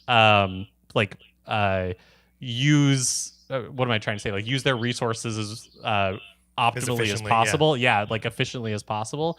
And watching it again, it just reminded me how much I loved that game, but not like having to play it and not having to worry about like the weird slowdown when the battles are loading and all that kind of stuff. I appreciated the story. Maybe it's just because I'm older and everything makes me cry now. But like I just really appreciated the story of it a lot more. And I really I found Vivi's arc moving in a way that when I was younger and I played it, I just found it really annoying. So yeah, I love Final Fantasy IX, and that's my pick for number 5. Amazing pick. I love it. A game that it's one of those that I'm like, I don't know if I'll ever get to it. I have it on PlayStation 1, but I genuinely just don't know if the time is going to come. Drew, why don't we go to you and get your number 5? I want to just first of all support Final Fantasy IX as being like such an achievement. It's like it's on my honorable mentions. It didn't make it into my top 10, but like what Mark says is true. It does feel like a tribute to everything that came before it, especially after Final Fantasy VIII, which I consider to be like the WB hour-long teen drama of Final Fantasy games. And they're like, for this one, they're like, Final Fantasy. What if everyone was like squash faced and looked weird and like wasn't sexy? And it works really well. I love it so much. Well, and sorry, I just want to like tag on to that. I love that the core 4 characters in Final Fantasy IX are just like the characters from the original Final Fantasy. You've got a thief, you've got a warrior, you've got a black mage, you've got a white mage. Those are your core 4. That's Steiner, Zidane, Dagger, and who am I missing? Oh, Vivi. Okay, you live in a glass house here, Patrick. I know, and I love Vivi. throwing stones. But no, it's I mean, like it's a perfect like end cap statement to what was started in Final Fantasy 1. Yes, absolutely. But Drew, your 5th pick. 5th pick. For this one, I actually put Seigen Densetsu 3 Trials of Mana, but I already talked about this, so I'm going to just like ignore rankings and pick something from my honorable mentions list. Okay, cool. Which, for the purposes of being quirky and moving things on the fly, I'm going to say Panel Dupon for the Super NES. Hell yeah. Which is a puzzle game, is my favorite puzzle game. And it came out in the US under the name Tetris Attack, and they replaced the original characters with characters from Yoshi's Island, which I think was probably like a good decision for marketing purposes, because the original characters in Panel Dupon are these like cutesy little fairies. Like the main character is a flower fairy, and all the other fairies, there's like a sea fairy and like an ice fairy. And it's like the girliest thing ever. And it's a beautiful aesthetic. If you see like screenshots from what this game looks like in practice, they're super cute. They're really appealing. But I think Nintendo was like, I think the cutesiness of this, the girliness of this is undercutting our ability to sell it. So we're going to kick the fairies out, go away fairies, and replace them with like Yoshi and Poochie and like Kamek and a bunch of characters from Yoshi's Island, which was like the Mario game that just come out before that game got ported. But I downloaded the ROM in my freshman year in college. And when I wanted a study break, I would play it on these insanely hard levels. And the puzzle aspect is like you're swapping squares. It's like a square that you're trying to line up similar colors. And so you're looking at this grid of colored tiles and you're trying to move them around under a time limit. And you're playing against someone. It's very high pressure. And I played it so much that I have this vivid memory of stopping the game and going to pee in like the dorm bathroom. And so there's a urinal, and like it's like, you know, a gross college bathroom. So it's like tiles, like it's a tiled wall. And I started to see the colors of the tiles from panel to pawn in the color. I was like, I think I'm playing too much video games. I think I should stop. But like this was like a fun way to take a break from like the transition into my first year of college and experience a Nintendo property that I had never experienced otherwise. And now I love those dumb little fairies, and I wish we got to see them in other games. Aw, that's great. This is unrelated to the game itself. May I ask where you went to college? UC Santa Barbara. Oh, bananas? No, that's Santa Cruz's banana Santa Cruz. slugs. We're the Gauchos because they thought we should have been the Vaqueros because they thought they were naming us after the Mexican cowboy, but they didn't know what that was, and they named us the Gauchos, even though Gauchos are from Argentina. It's real bad. It's real bad. It's not a good school. Don't go to UC Santa Barbara. So that's not an endorsement for UCSB. No. But Drew, thank you for sharing your number 5. That was great. So relatable about seeing a puzzle game, just staring at a wall. Like, gosh, Patrick, I bet has been there. And Mr. Ehlers, what about your number 5? I just wanted to add that Panel to Pawn is playable on the Nintendo Switch Online. It's in the original form. Yeah. Oh, I love that. Okay, maybe I'll play that tonight. That's how I first played it. Is on Switch. My number 5. I guess 5 is just like the Final Fantasy slot among Final Fantasy. Sorry. Yep, Final Fantasy 5. Fine. Mine is Final Fantasy 6, which is my favorite in the series. I did kind of waffle a little bit here because I knew I wanted to have a Final Fantasy, but I couldn't really narrow down which one. In my honorable mentions are 7 and 7 Remake. But I mean, 6 is the game that hit me at like just the right time. I had played Final Fantasy 4, which I knew then as 2, on the Super NES at like a friend's house, and had rented it. And I had asked for it for Christmas one year. And my grandmother got it for me, or she was tasked with getting me Final Fantasy 2. And instead, the package that I opened, the gift that I opened, was Final Fantasy 3. And I was so disappointed to get the wrong Final Fantasy game. And so, like, I don't know, there's something about like that moment in time and having like no idea what I was getting into, but just like viewing this game as like a consolation prize of like, you didn't get the thing you want, but like, here it is anyway. And then it, starts with that slow walk to the snowy village of Narsh in these like in Magatech armor. And then it just like the game doesn't let up for like 100 hours, and it's got this incredible cast of 14 characters. Every one I love more than the last, except for Gao. Gao can go to hell. Whoa. The wild boy from the Veldt, I don't need him. He's too wild. He's too out of control. What about his epilogue in the World of Ruin? What about his epilogue where he meets his dad? That is very sweet. Yeah. And sad. Yeah. Okay, Patrick H. Who Children, cares? take note. This game is just so dang special. It's one that I've like returned to year after year, even though I've never finished it. I've only ever gotten to the World of Ruin, and I end up stopping there, which is a shame on me. Because you got sad. What'd you say? Sorry. You got sad. Oh, so sad. I was like, where are my friends? I can't find them. The world's terrible. But yeah, that's when I light up. Like I think the first half of the game in the World of Balance is great, and I love it.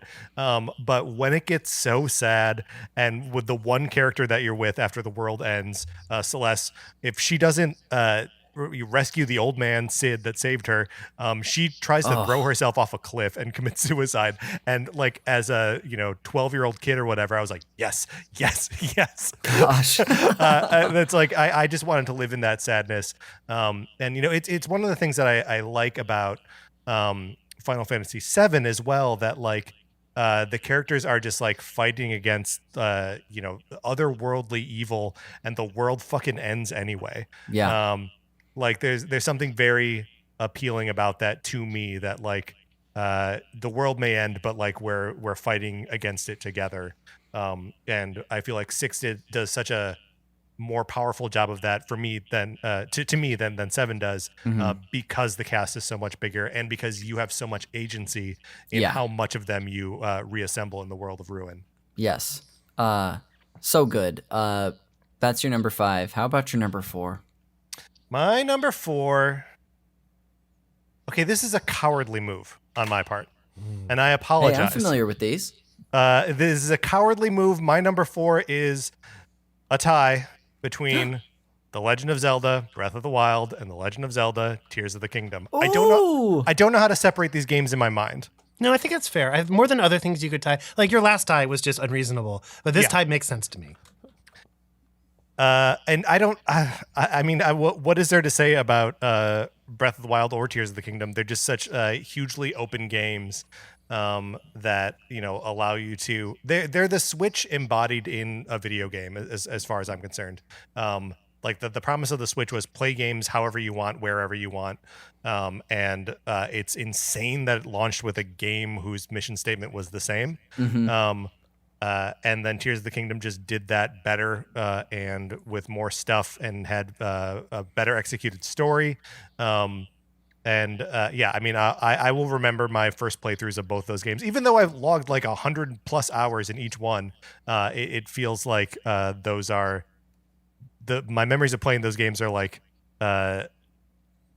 life experiences, Yeah.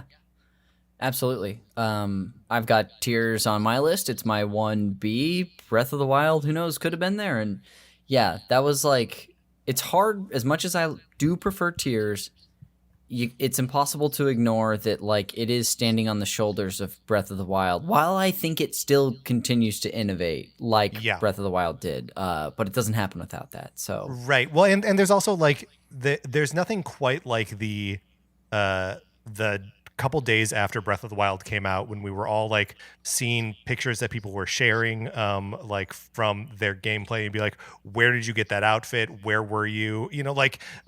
It feels like you come back home from like the first year of college and meet up with your friends and you're like, you did what? You were where? What has your life been the last year? Yeah. That's like the experience of like meeting up with people after their first week of playing Breath of the Wild, because it just felt so big and so uncharted. And there's that like common refrain of like, I didn't know you could do that. I didn't know you could do this. Like, and it was so cool to have that repeated, for me at least, with Tears and seeing. Absolutely. And I never scratched the surface of what people did, but I loved seeing it. Building stuff. Yeah. Yeah. This is just such a great number 4.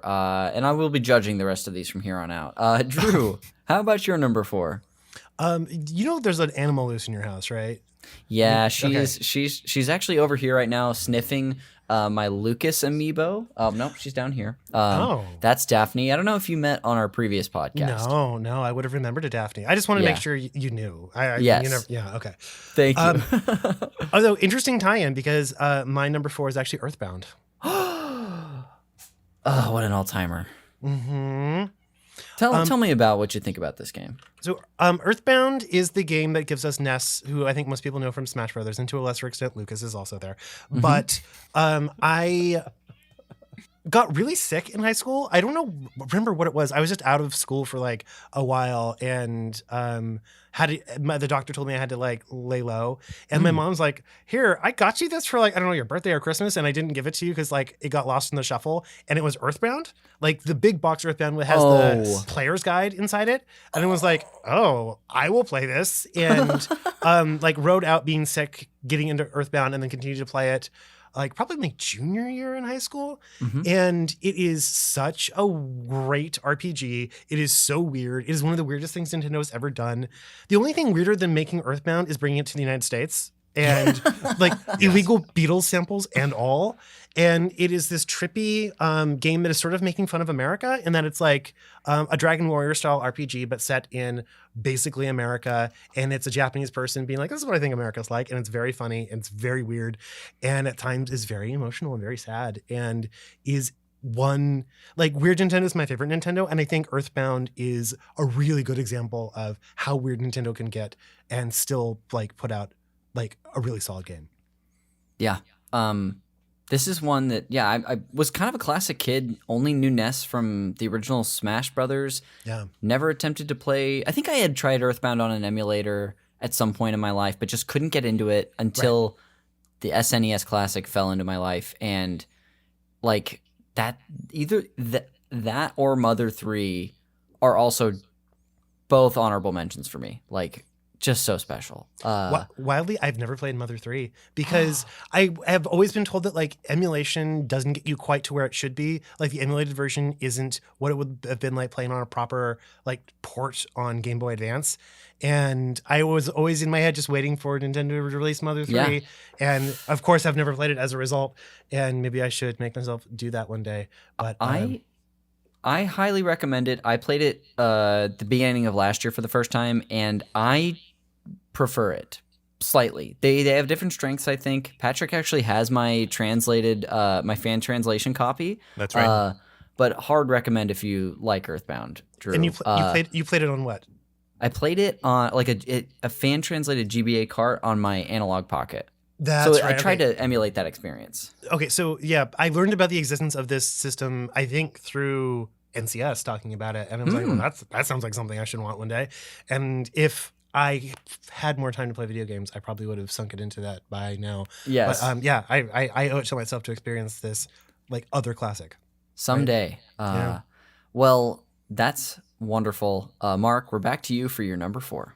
My number 4 is the original Donkey Kong Country on the Super Nintendo. This is a game that I really love, and part of it is because I have such fond memories of playing it with my siblings. I remember, it being like rainy outside. We're playing Donkey Kong Country with the music like turned off while we're blasting the Les Miserables soundtrack. Just living the good life. But I think even now, like there's something really, Patrick and I right now, we're doing a whole month about Mario versus Donkey Kong. And in our last episode, we talked about comparing Super Mario World from the SNES and then Donkey Kong Country. And they're very different games, very different styles of platforming, very different like goals. But there is something that persists about Donkey Kong Country in a way that, like, yes, Super Mario World is a hands down Stone Cold classic, no doubt about it, but something like Donkey Kong Country permeated the culture in a way that I don't really think Super Mario World has. Like Donkey Kong Country persists, and I really love that game. Yeah, it maybe made a bigger. I don't know. Maybe it was because it came out in '94 as opposed to '90 with Super Mario World. But I feel like I hear from more people who are not like serious gamers or not hard Nintendo people that are like, Donkey Kong Country, I remember loving that. Mm-hmm.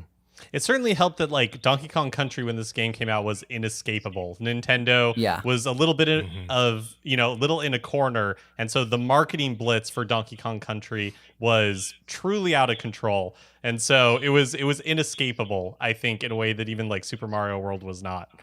Yeah, I still have my VHS copy that Nintendo sent me as like an advertisement for how great this game was going to be. Mm-hmm. I still have that somewhere. It was.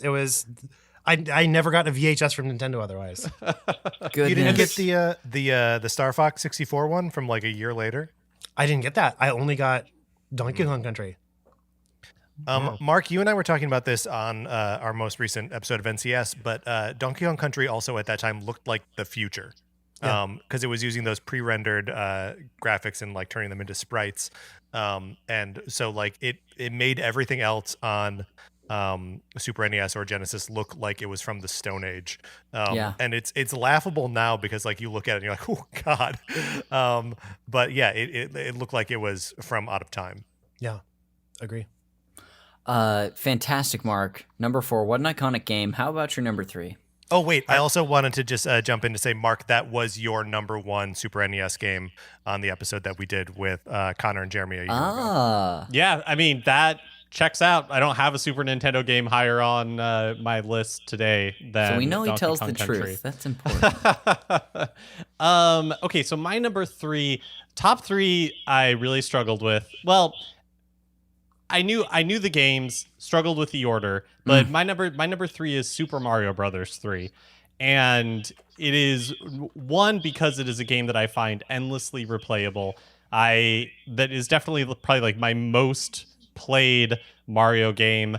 I love the kind of like bite-sized nature of the levels. Everything is so fast-paced in Super Mario Brothers 3. But it's another one where kind of like my fondest memories of the initial playthrough was when I wasn't playing at all because I had older siblings. And so my oldest sister, she's the one who would play, and we would all just like sit around and watch her and like cheer her on. And I remember her defeating Bowser for the first time. And, there's the little gag where it's like, thanks Mario, but our princess is in another castle, throwing back to the first Mario game.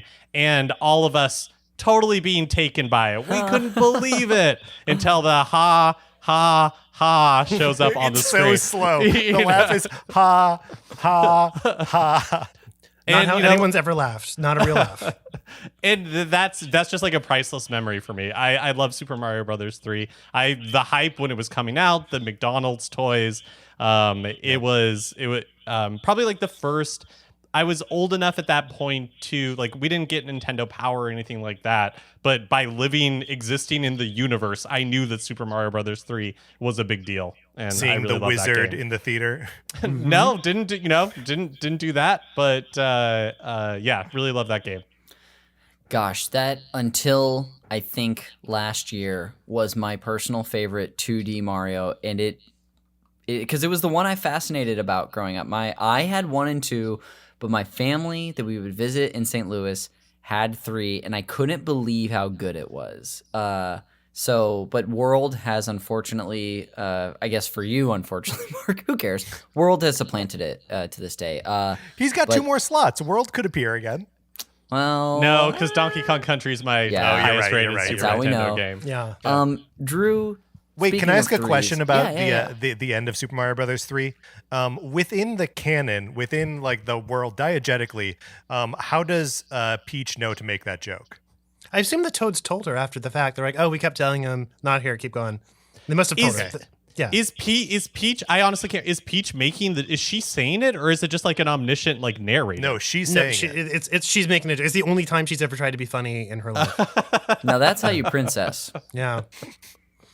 Speaking of number 3s, Drew, we're back to you. I did see The Wizard in the theater, by the way. And at the time, I'm like, this movie's amazing. And then I watched it as an adult. I was like, this is such a weird experience. Like, what did I think this movie was? Is Jenny Lewis's character supposed to be like, is she okay? Is she like, she's a runaway? No, she's in crisis that whole movie. Yeah. This is just like, wait, she's not in sex work, is she? But it's like, she is like close to being forced into sex work, and she's just living on her own, and she's around all these dangerous people. It's a weird movie. Anyway, my number 3 is Donkey Kong Country 2: Diddy's Kong Quest. Whoa! Which is, I love Donkey Kong Country. I think it's a really good game. I think Donkey Kong Country 2 is better, despite the fact that you can't play as Donkey Kong in it. Donkey Kong Country, for all its beauty and vibes and fun factor, is sometimes feels like a not fully complete game. There's this one stage where like nothing happens. It's like, I think it's called like Misty Walkway or Wacky Walkway or something. Do you guys know what I'm talking about? Where you just like walk through it and it's just like, oh, that's it? It's like not a level. And it seems in like certain ways it like wasn't completely polished, and I feel like Donkey Kong Country 2 is more polished in that like the theming is a little bit tighter. I actually love Dixie Kong. I love a female chimp with a big blonde ponytail for no reason. Like a pink beret. Yeah. And I love the pirate theming throughout. I think the music, like Donkey Kong Country has like iconic music that's lasted. Donkey Kong Country 2, I don't think has the mainstream appeal, but I think overall its soundtrack is better. And then Donkey Kong Country 3 loses something because I don't like Kiddy Kong, and they don't have Dave Wise back to the soundtrack, so it doesn't quite feel like the same experience. But like, I love Donkey Kong Country 2. I think it's just a beautiful game, and its edges have been polished in a way that Donkey Kong Country 2 maybe hasn't, because they wanted to get it out the door. I don't really know what the deal was there, but like both very good games. But like, this is the one that I'm drawn to because also I like playing as a female chimp with a ponytail. Yeah. She's so good. Like, I'm a Diddy stan, but Dixie is like my favorite character to play as in that game, in the whole series, really. Yeah, same. It is a travesty that we got Tiny Kong and Donkey Kong 64. Dixie It's Erasure. It's amazing that they put out 3 of those games in 3 years. Mm-hmm. Yeah. And they're all good. Like I think Donkey Kong Country 3 is the least of the 3, but it's a great game. Yeah. With a great soundtrack, and it looks great, and better than most of the stuff that came out that year. It's just not 1 or 2. Yeah. Yeah. DKC 2. Gosh, such a good one. And I think actually gets a little harder than Donkey Kong Country at the very end. There's like a tower level that I remember driving me crazy. On the Oh, I chains, think where you're climbing up the chains. It might be. Yeah.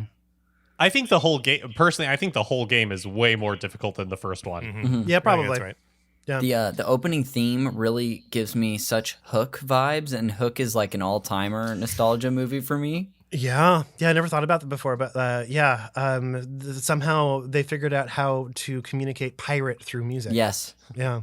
they did. Yeah, Well, it's what really a cool. great number 3. Patrick, we're back to you for your number 3.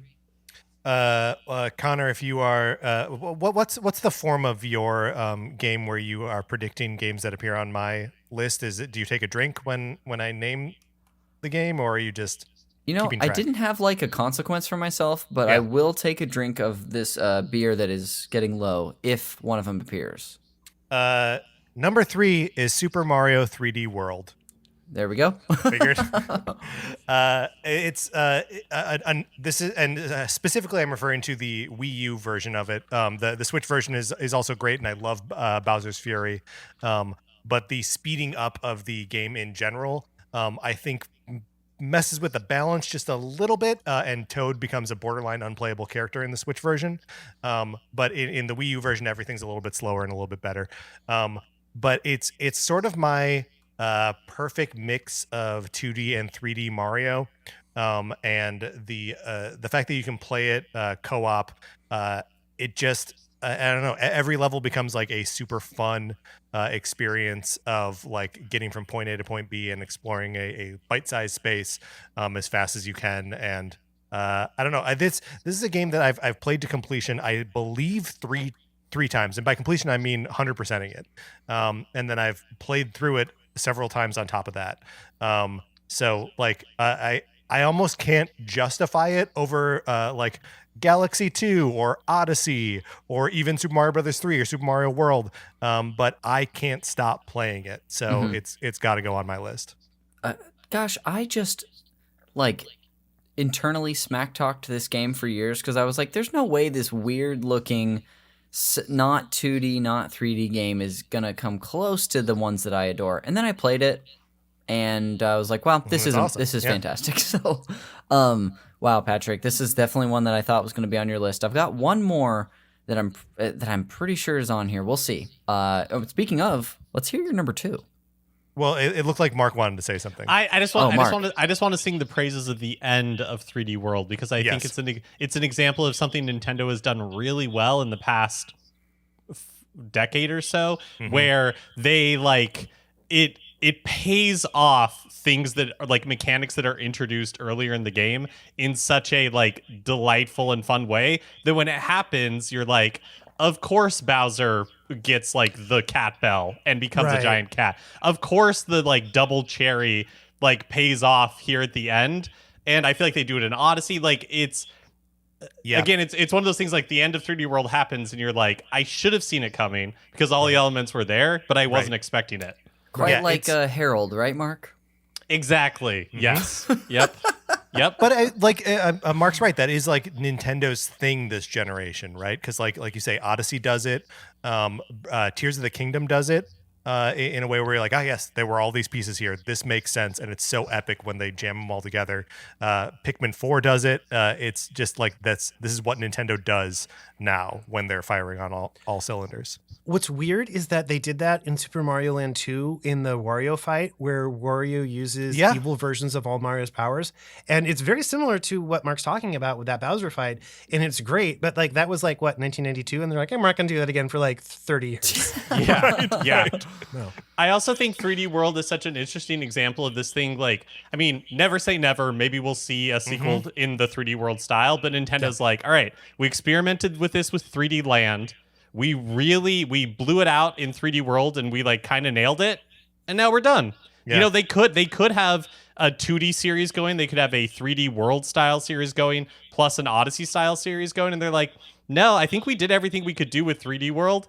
We're done. Let's move on to something else. Right. And everything that they didn't do, they like sort of made up for in like Captain Toad Treasure Tracker and Bowser's Fury. So like, it is weird. The evolutionary dead ends in Nintendo are always so fascinating. So, but don't you think that because they had such success with Bowser's Fury, people really like Bowser's Fury, that they could use that as like a base for another expansion into like something bigger, using that 3D World engine? Go ahead, Mark. Patrick. No, you go. I was just going to say, my personal theory is the fact that Bowser's Fury exists means it is like a dead end. That they were like, you know, because it was developed by NST, I want to say, like in the US.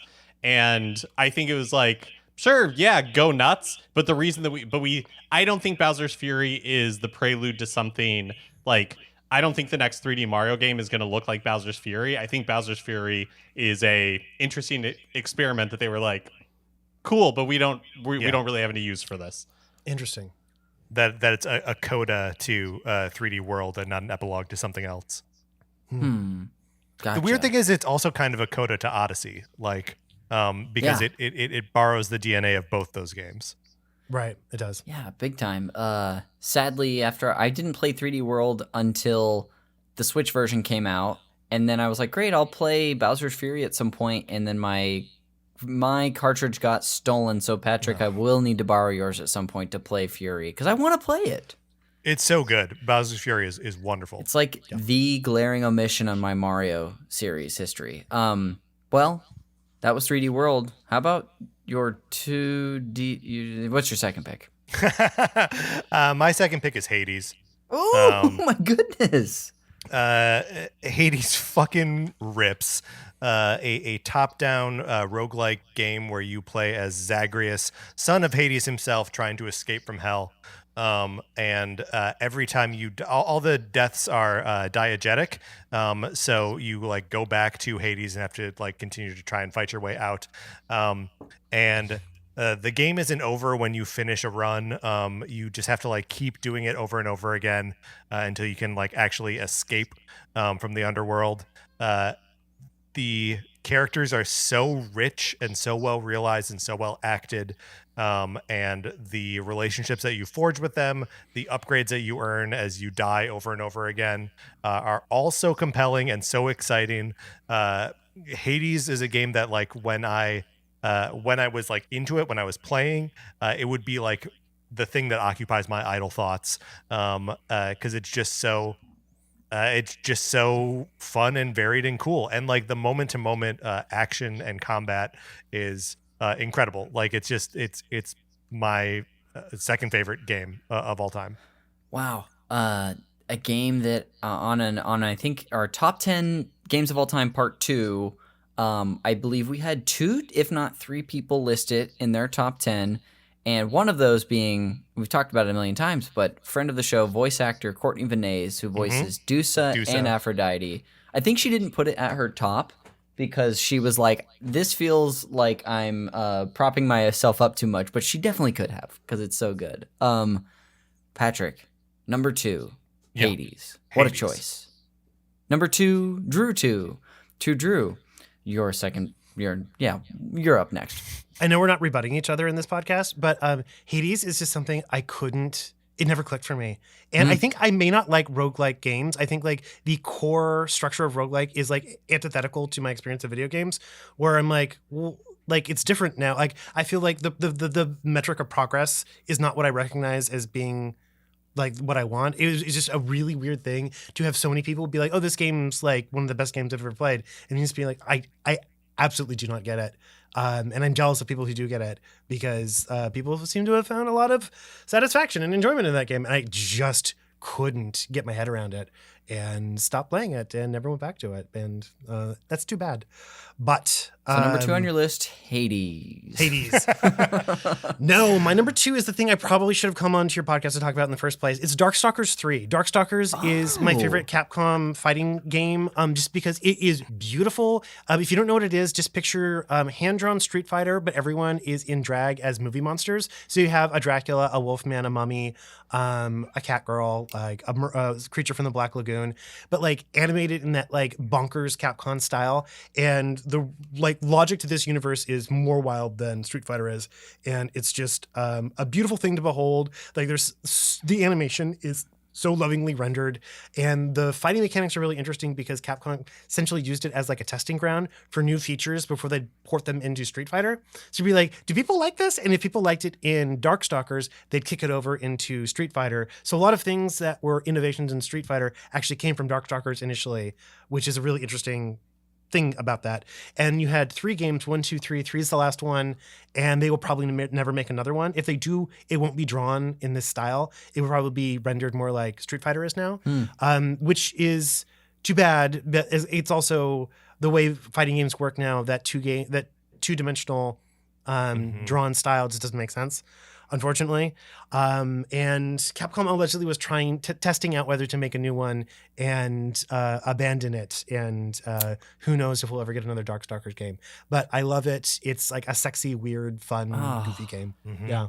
I love how like unapologetically sexy it is. Like it's just like right out there. And you know, even if they're never going to make another Darkstalkers again, they can't let the characters of Morrigan and Felicia go. Like they're in like every Capcom mashup thing. They're like, well, we got to put our like sexy bat lady and our sexy cat lady in everything.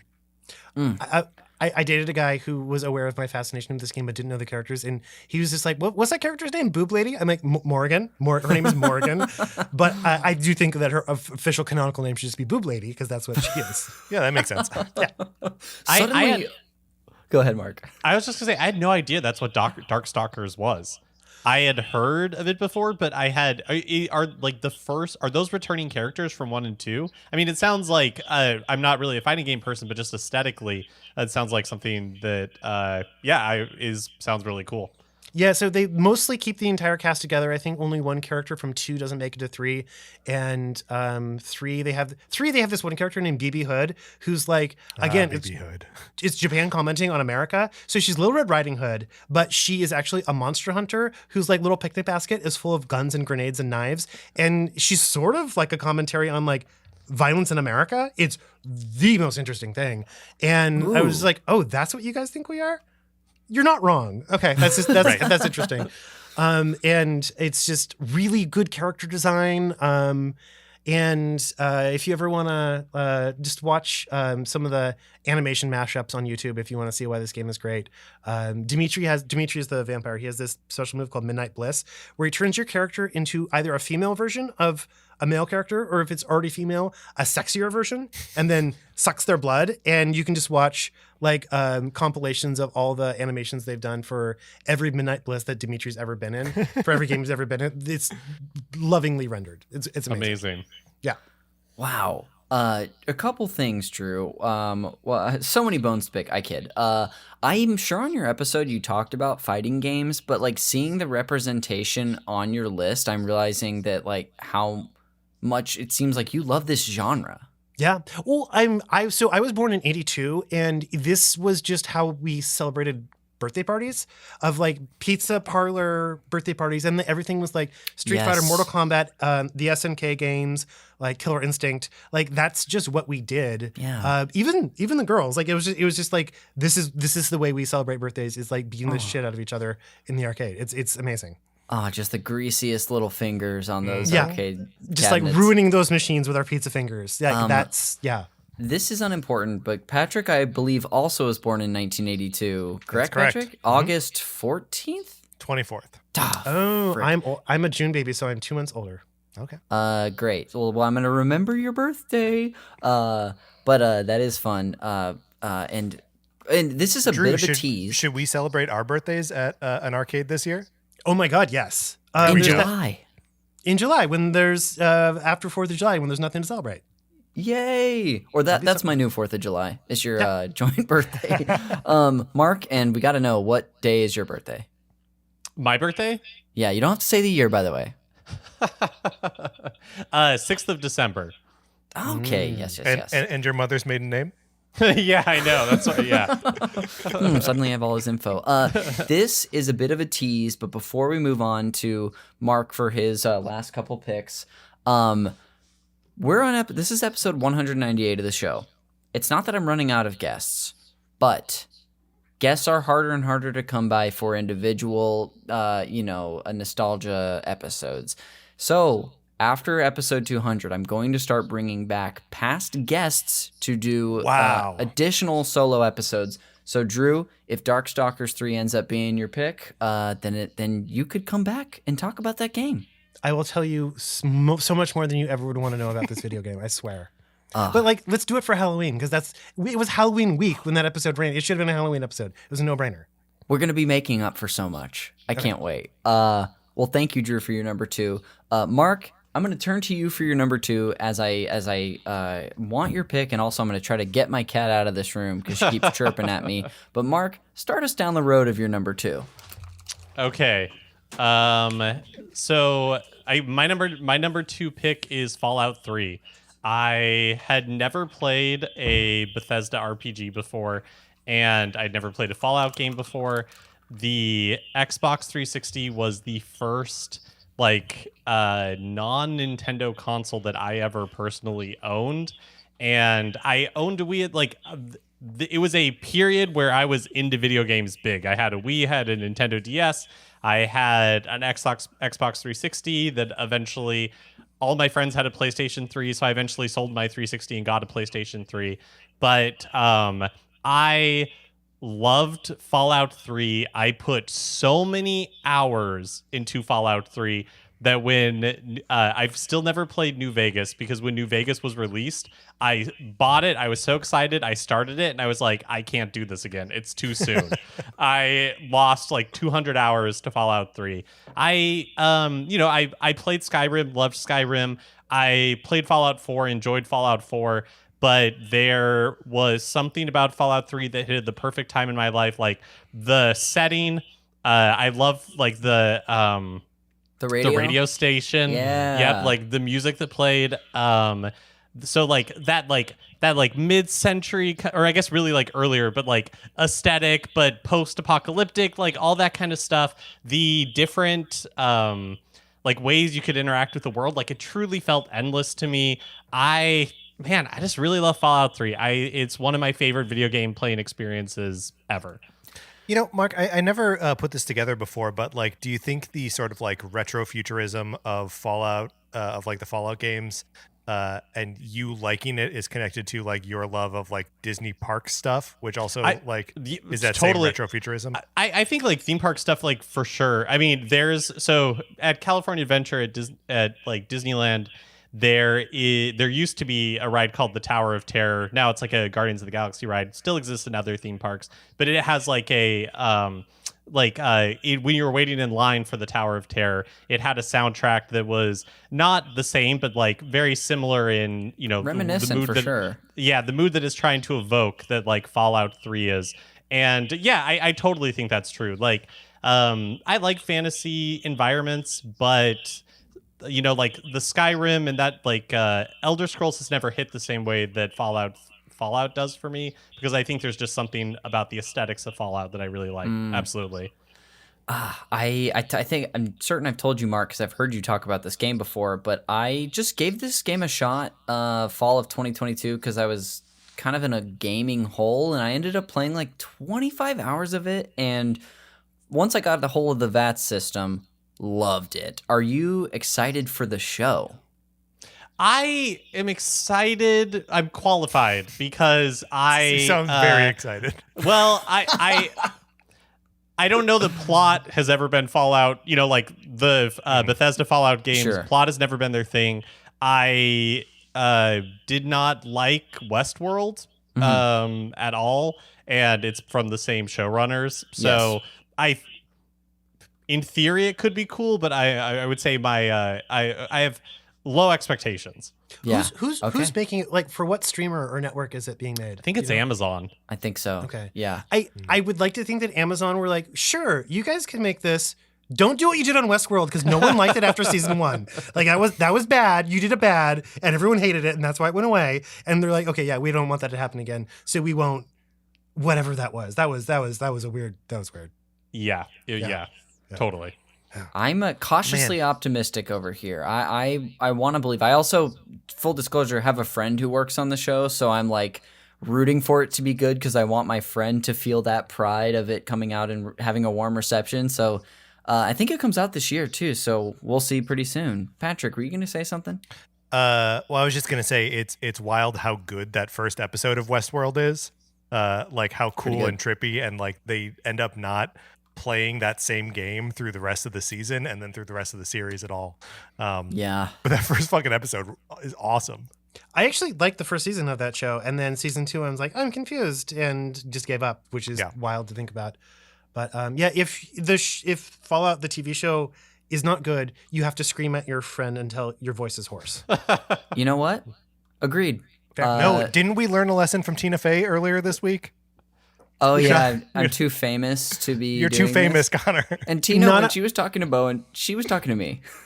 That's right. We are all too famous. We are like basically Bowen Yang level famous, so that we can't say anything. That's right. Now. Oh, yeah. A podcast. This for wow. Yeah. Well, speaking of screaming until your voice gets hoarse, Mark, we are at your final pick. What is your Oh, Patrick. Number 1. Oh, I thought you were saying like, wait, Mark. No. I was excited that we're here. At this point, Mark, in your life, what is your favorite game of all time? Yeah, my number 1 pick is The Legend of Zelda: Breath of the Wild. Whoa! And when you guys were talking about it earlier, I didn't chime in, but I agree with everything you were saying. For me, the reason why I put Breath of the Wild over Tears of the Kingdom, I loved Tears of the Kingdom, and I agree with what you were saying, Patrick, about like it improved so much on like the story of Breath of the Wild. Like they obviously learned a lot from Breath of the Wild, but Breath of the Wild for me was a more special experience because it was like the first time. And I think something that for me was lost in Tears of the Kingdom, partly because like the depths and both the depths and the Sky Islands were so samey, is what I really loved about Breath of the Wild was that sense of discovery and like not when you entered a new area, not knowing what was going to be there. And that was lost for me in Tears of the Kingdom. Like I loved being back in Hyrule. It felt very like comfortable and like it was fun to kind of like check in on everybody and see what life was like. But there wasn't that same sense of, I don't know what I'm getting into when I go to this area. Like, what is there going to be? How am I going to be surprised? And so that sense of like climbing a tower for the first time, unlocking that map, and that Hyrule just feeling so big and expansive and endless, that was like so special that Tears of the Kingdom wasn't able to replicate that for me, even though it improved a lot like mechanically. I also think, just to reiterate what you guys were saying about like the like social aspect of it, I played it solo. It's a solo game, but just checking in with friends and being like, did you know you could do this? It was like, no, I didn't do that. I got to go home and like try taking off my shirt and standing on a table and seeing how people react, right? Like it's packed. And then you turn the game on. Right. Yeah. But you know what I mean? Like it's packed with so much like detail and design and surprise. And even in a way that, you know, like kind of like fulfills the promise of what Fallout 3, you know, like if you can see it, you can, or Skyrim, whatever like the marketing was, like if you can see there, you can go there. Like in so much of Breath of the Wild, for the first time it was like, I wonder if I can do this. And then you usually could. And that's what made it, you know, like Breath of the Wild did such a good job of obviously the designers had thought about it and they had like anticipated you making that choice. Not all the time, right? But there were so many times where it was like, it made you feel like a genius for figuring things out, even though the tools were all laid out by the developers. I just think it's my favorite gameplay experience, not just playing the game, but socially. The two things that are really important to me in video games. I think Breath of the Wild achieved that in a way that no other game has for me. Yeah, I think we talk about a lot of amazing games on specifically this format of this podcast, but has quite the strong argument for possibly greatest game ever made, I think. Even though it's like not my top spot, I would hear and maybe support that argument. Mark, fantastic. Would you really quick go from your 10 to your 1 and relist your games for us? Yeah, so my number 10 is Destiny. Number 9 is Resident Evil 4. Number 8 is a tie kind of between Just Dance 2 and Just Dance 4. Really just one song from Just Dance 4. My number 7 is Phoenix Wright, Ace Attorney. My number 6 is the Beatles Rock Band. Number 5 is Final Fantasy 9. Number 4 is Donkey Kong Country. Number 3 is Super Mario Brothers 3. Number 2 is Fallout 3. And number 1 is Breath of the Wild. Awesome. Fantastic. Drew, Mackie, what is your current favorite game of all time? It will probably never be displaced. And as you might have guessed from the marquee on my custom arcade machine, it's actually Super Mario Brothers 2. For a little bit of context, I got a Nintendo when Mario 2 was out, and this was what Mario looked like. And if you watch like the Mario cartoons, it was heavily weighted in favor of Mario 2. Like there was a ton of Shy Guys and like vegetable chucking in the Super Mario Brothers Super Show. And I assumed this was just going to be what Mario was going to be for the long run. And I was very happy about this because the idea that you could play as Peach and Toad was like amazing to me. Mm-hmm. I'm just such a weirdo, just being a little weird little kid who ended up being a gay man. I was always into the characters that were not the default, and Mario and Luigi are fine. But like if I can play as this weird mushroom dude and a princess, I'm going to play as them as much as possible because that sounds awesome. When Mario 3 came out, I was like, oh yeah, you're going to be able to play as Peach and Toad in those games. You're not? No? We're not going to do that anymore? I was just like, why would you abandon that? And over the course of my life, it's been like understanding the unique place that Mario 2 has in the Mario canon, how it came to be Mario 2 in the United States. And while it was the black sheep of the Mario series for a long time, I really debated putting Super Mario 3D World in this list, but in my brain, Super Mario 3D World is the follow-up to Mario 2 that we never got anywhere else. And it is very much a spiritual successor in like many ways. And I love that game. It's a beautiful game. But I feel like most of the reasons I love it go back to it reminding me of Super Mario Brothers 2. And it's just such a weird, odd thing that, again, I like Nintendo when it's weird. And this is something that was like an outlier in the series for a long time. It slowly found its way back into the mainstream. And I love anytime I get like a callback to it in a proper Mario game still. Yeah. It makes me very happy. But it is because it's a little weird. I love little weirds. It is the little weird of Mario. And that's why it's my favorite, because it doesn't function like the other ones do. I love the personality of this game, and I love that the personality and so many of the quirks were taken forward, kind of like you were talking about in the series, even if like some of the mechanics and like different characters being playable is kind of a rare thing in the Mario series. This game, I recently booted up on NSO because it's one I've just played countless times in my life, and I just love the format. I know it's more of an exploration-focused game than like the traditional Mario 2D games, but I love it. So I love hearing this is your number one. Patrick, were you going to say something about this game? Just that it has wart in it. Ta-da! Accurate. That's accurate. Does. Yeah. It's so frequently the Mario default, like you were saying that like you don't care much for the default characters that they make you play in these games. But like the default for almost every fucking Mario game is that Bowser is the villain. And in this one, they're like, nope, it's a weird frog king of Dreamland and wart rules. He lives in our dreams. We are still waiting to this day for Wart to return to the games in any meaningful way. He was kind of in Mario Maker 2, but not really. And one day he'll be back. One day he'll be like, all right, you can play as Wart in this Mario Kart game. And I'm going to lose my shit when that happens because I've been waiting for this for a long time. He deserves his place in the canon already. God damn it. Fantastic. Drew, would you mind listing your top 10 favorite games of all time for us? Okay, so number 10, Paper Mario Thousand Year Door. Number 9, Marvel vs. Capcom 2. Number 8, Final Fantasy Tactics. Number 7, Little Nemo the Dream Master. Number 6, Samurai Showdown 2.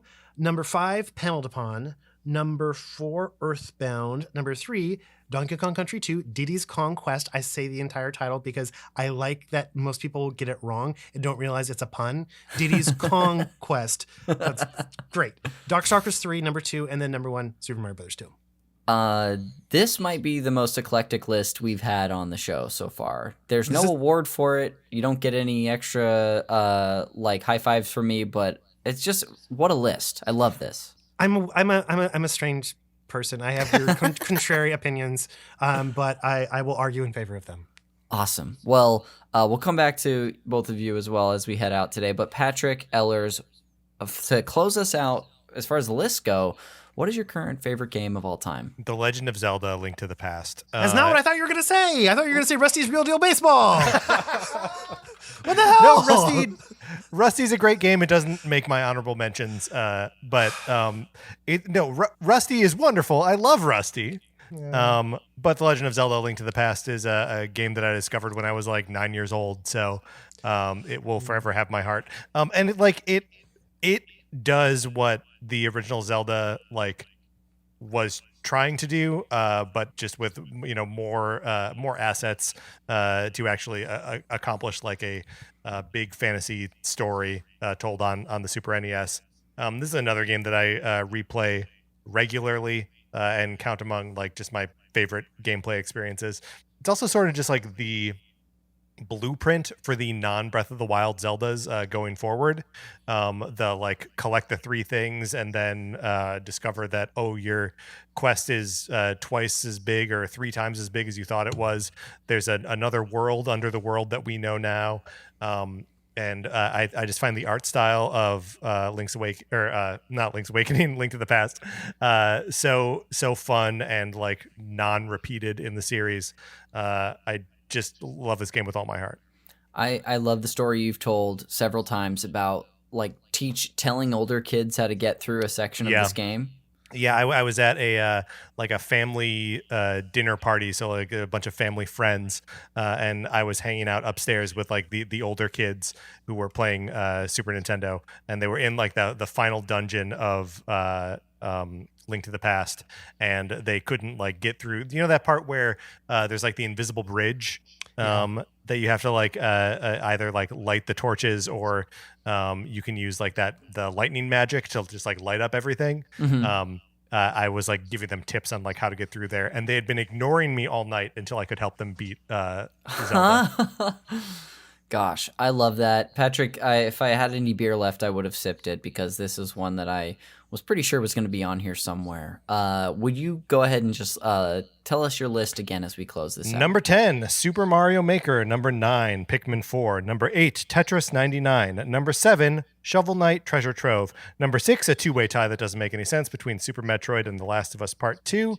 At number 5, Final Fantasy 6. At number 4, a cowardly tie between Tears of the Kingdom and Breath of the Wild. Number 3, Super Mario 3D World. Number 2, Hades. And number 1, The Legend of Zelda: A Link to the Past.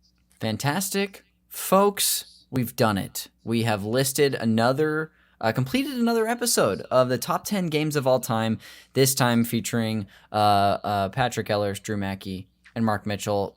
Fellas, thanks for joining me on this. I love talking to the 3 of you about video games, and I've been doing it for a while with Patrick and Mark. Drew, a newer friend, but this is so much fun. Thank you all for coming back. This was an absolute blast. Yeah, it was This was super fun. amazing. Yeah, thank you. Yeah. And I'm glad I asked that in a way to where you all had to talk over each other. Really great podcasting. But on our way out today, go ahead, Patrick. Yeah, no, sorry. On our way out, are we honorable mentions, or are we going long? We hadn't done that yet. By all means, Patrick, let's start with you. So I mentioned like Metroid Dread was a near cut for me. Street Fighter 2, just a foundational game for me. Drew, like you, I was on a family vacation, but we were camping. We weren't going skiing, and we got like rained out of outdoor activities. And so my dad took me to the arcade and just gave me a bunch of quarters, and that's where I learned how to play Street Fighter 2 from strange men that would teach me how to do the special moves of the characters. Yeah. I had mentioned Final Fantasy VII and Final Fantasy VII Remake. Those are near misses for me. I had Metal Gear Solid 2 Sons of Liberty on my list.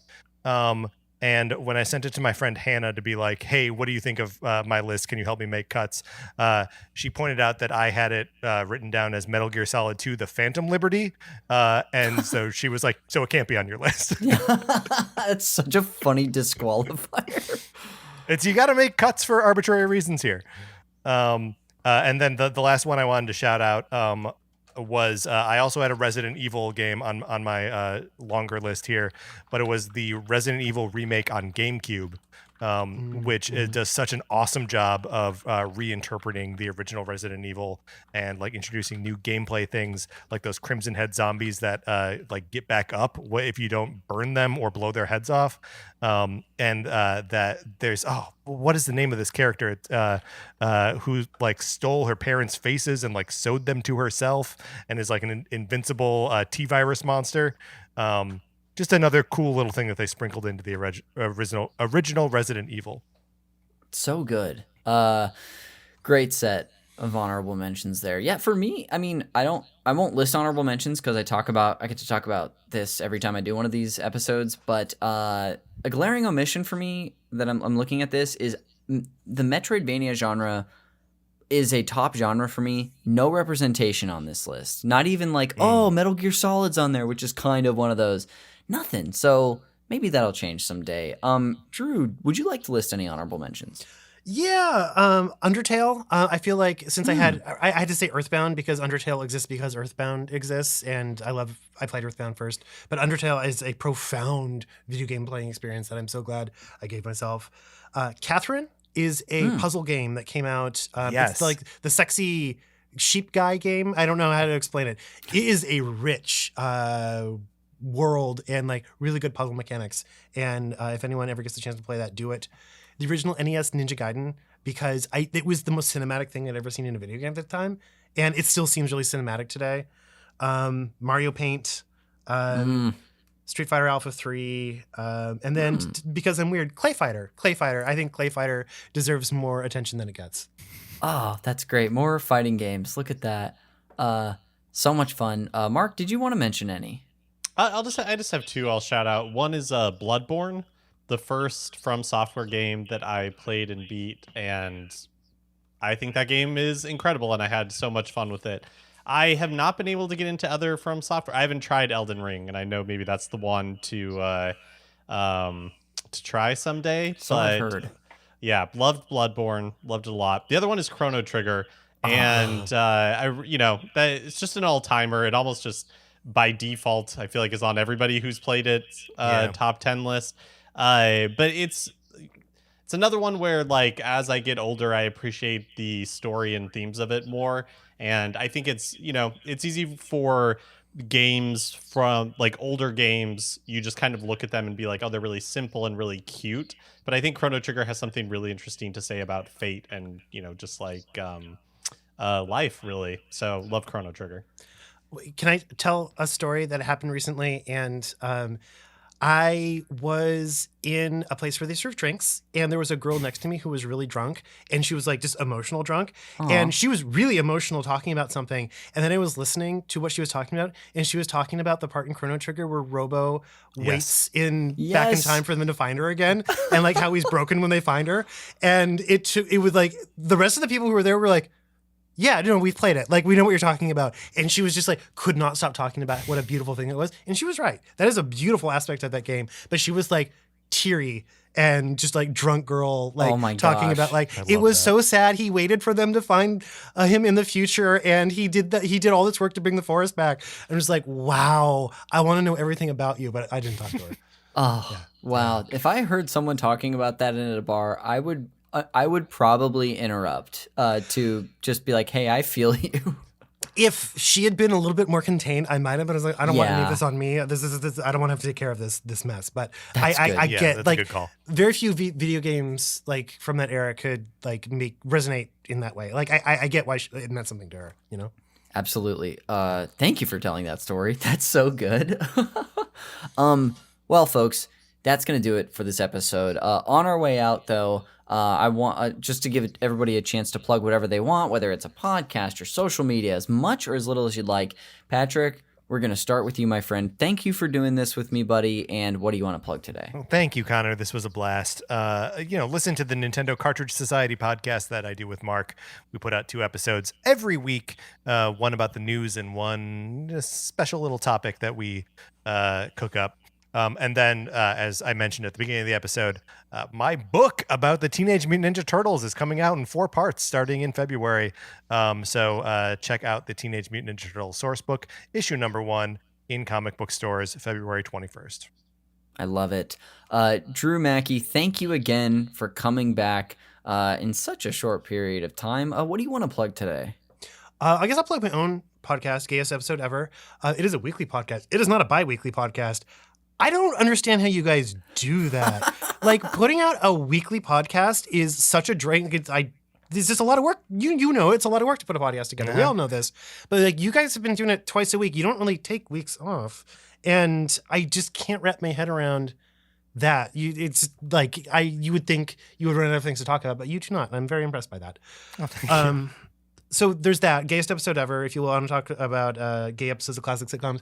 I also have a blog where I talk about old video game stuff. It's called Thrilling Tales of Old Video Games. And if you want to get very niche and find out the origins of things you remember from video games, it's a place where I put in a lot of research to find these things out. And sometimes I get surprising results. And Thrilling Tales of Video Games, thrillingtalesofoldvideogames.com. I love it. Thank you. Mark Mitchell, here you are, pal. Thank you again for being here, buddy. What do you want to plug? This was so much fun. Thank you for having me on. I really want to plug Drew's website, Thrilling. Sorry, will you say the URL again? Want to make sure I get it right. Thrillingtalesofoldvideogames.com. Yeah, it's such a joy for when you share stuff from that blog.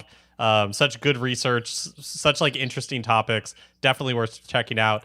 Check out Nintendo Cartridge Society. We have a Patreon, patreon.com/Nintendo Cartridge Society. On there, we do mini-series, exclusive, once a month mini-series exclusive to 8-bit and 16-bit patrons. We previously did a run called NCS Detective Club, where we talked about the great detective shows of television. NCS Goes Broadway, where we talked about Broadway and off-Broadway musicals. We are currently doing NCS Arcade, where we are playing games that we have never beaten that are available on Nintendo Switch Online and Nintendo Switch Online Plus Expansion Pack. So check that out if you are interested. Great series. I'm so glad you're doing that. I've almost, Patrick got to witness me This is a heartbreaker. Absolutely fail at beating the Minish Cap. I tried to, the last time I streamed it, because I'm playing along trying to keep up with your podcast, I tried 3 times and could not beat the final boss. So I was like, I was not in a good mood. I was like, I'm going to come back and grind, get more bottles, more hearts. But what a tough game by the end. That last boss fight is brutal. Vadi, all its different forms. Yeah, that one's tough. I'll get there though. Well, folks, thank you all for being here. I'm going to go ahead and just close us out with some plugs of my own. And again, if you're listening to this, or like I know some people are watching on Twitch right now, if you look up the podcast wherever you get your shows, Call Me by Your Game, you're going to find links to all these URLs and stuff that we've plugged. So I'll put those in the show notes for Drew's blog, for Patrick's podcast, and for Mark's bank account where you can deposit money. There'll be all sorts of stuff there. And you just need to know his mother's maiden name, which is... Nice try, Patrick. I'm never telling you my mother's maiden name. Nice try, Patrick. That's a new one. Yes, Patrick? Connor, can you also put a link to the comic shop locator if people want to pre-order my book, that they can do it from an actual brick and mortar comic book store? Would be happy to. Absolutely. But for me, Connor McCabe, the host of this podcast, you can follow me on Twitter and Instagram at Connor_McCabe. I'm also on Blue Sky. I know Blue Sky just recently opened up fully to the public, so I'm there at Connor McCabe if you want to follow me as well. I stream video games and this podcast live at twitch.tv/consiscool69. Give me a follow there on Twitch if you want to hear when I'm going live, playing different things and talking to people about video games. And lastly is, if you like me in the chats that I have with people about video games, you should check out what we've got for you at patreon.com/super NPC Radio. It's the Patreon that myself and the creators of the shows on our network, where we put our bonus content. A lot of that content also comes out on free feeds. For example, the Super NPC Games Club feed, where you can listen to our legacy content, from years past for free. But if you like us and you want to support us, then that's a great way to do that on our Patreon. Plenty of links in the show notes. Great stuff at every tier. But that'll do it. for this episode of Call Me By Your Game. We will see you on the next one.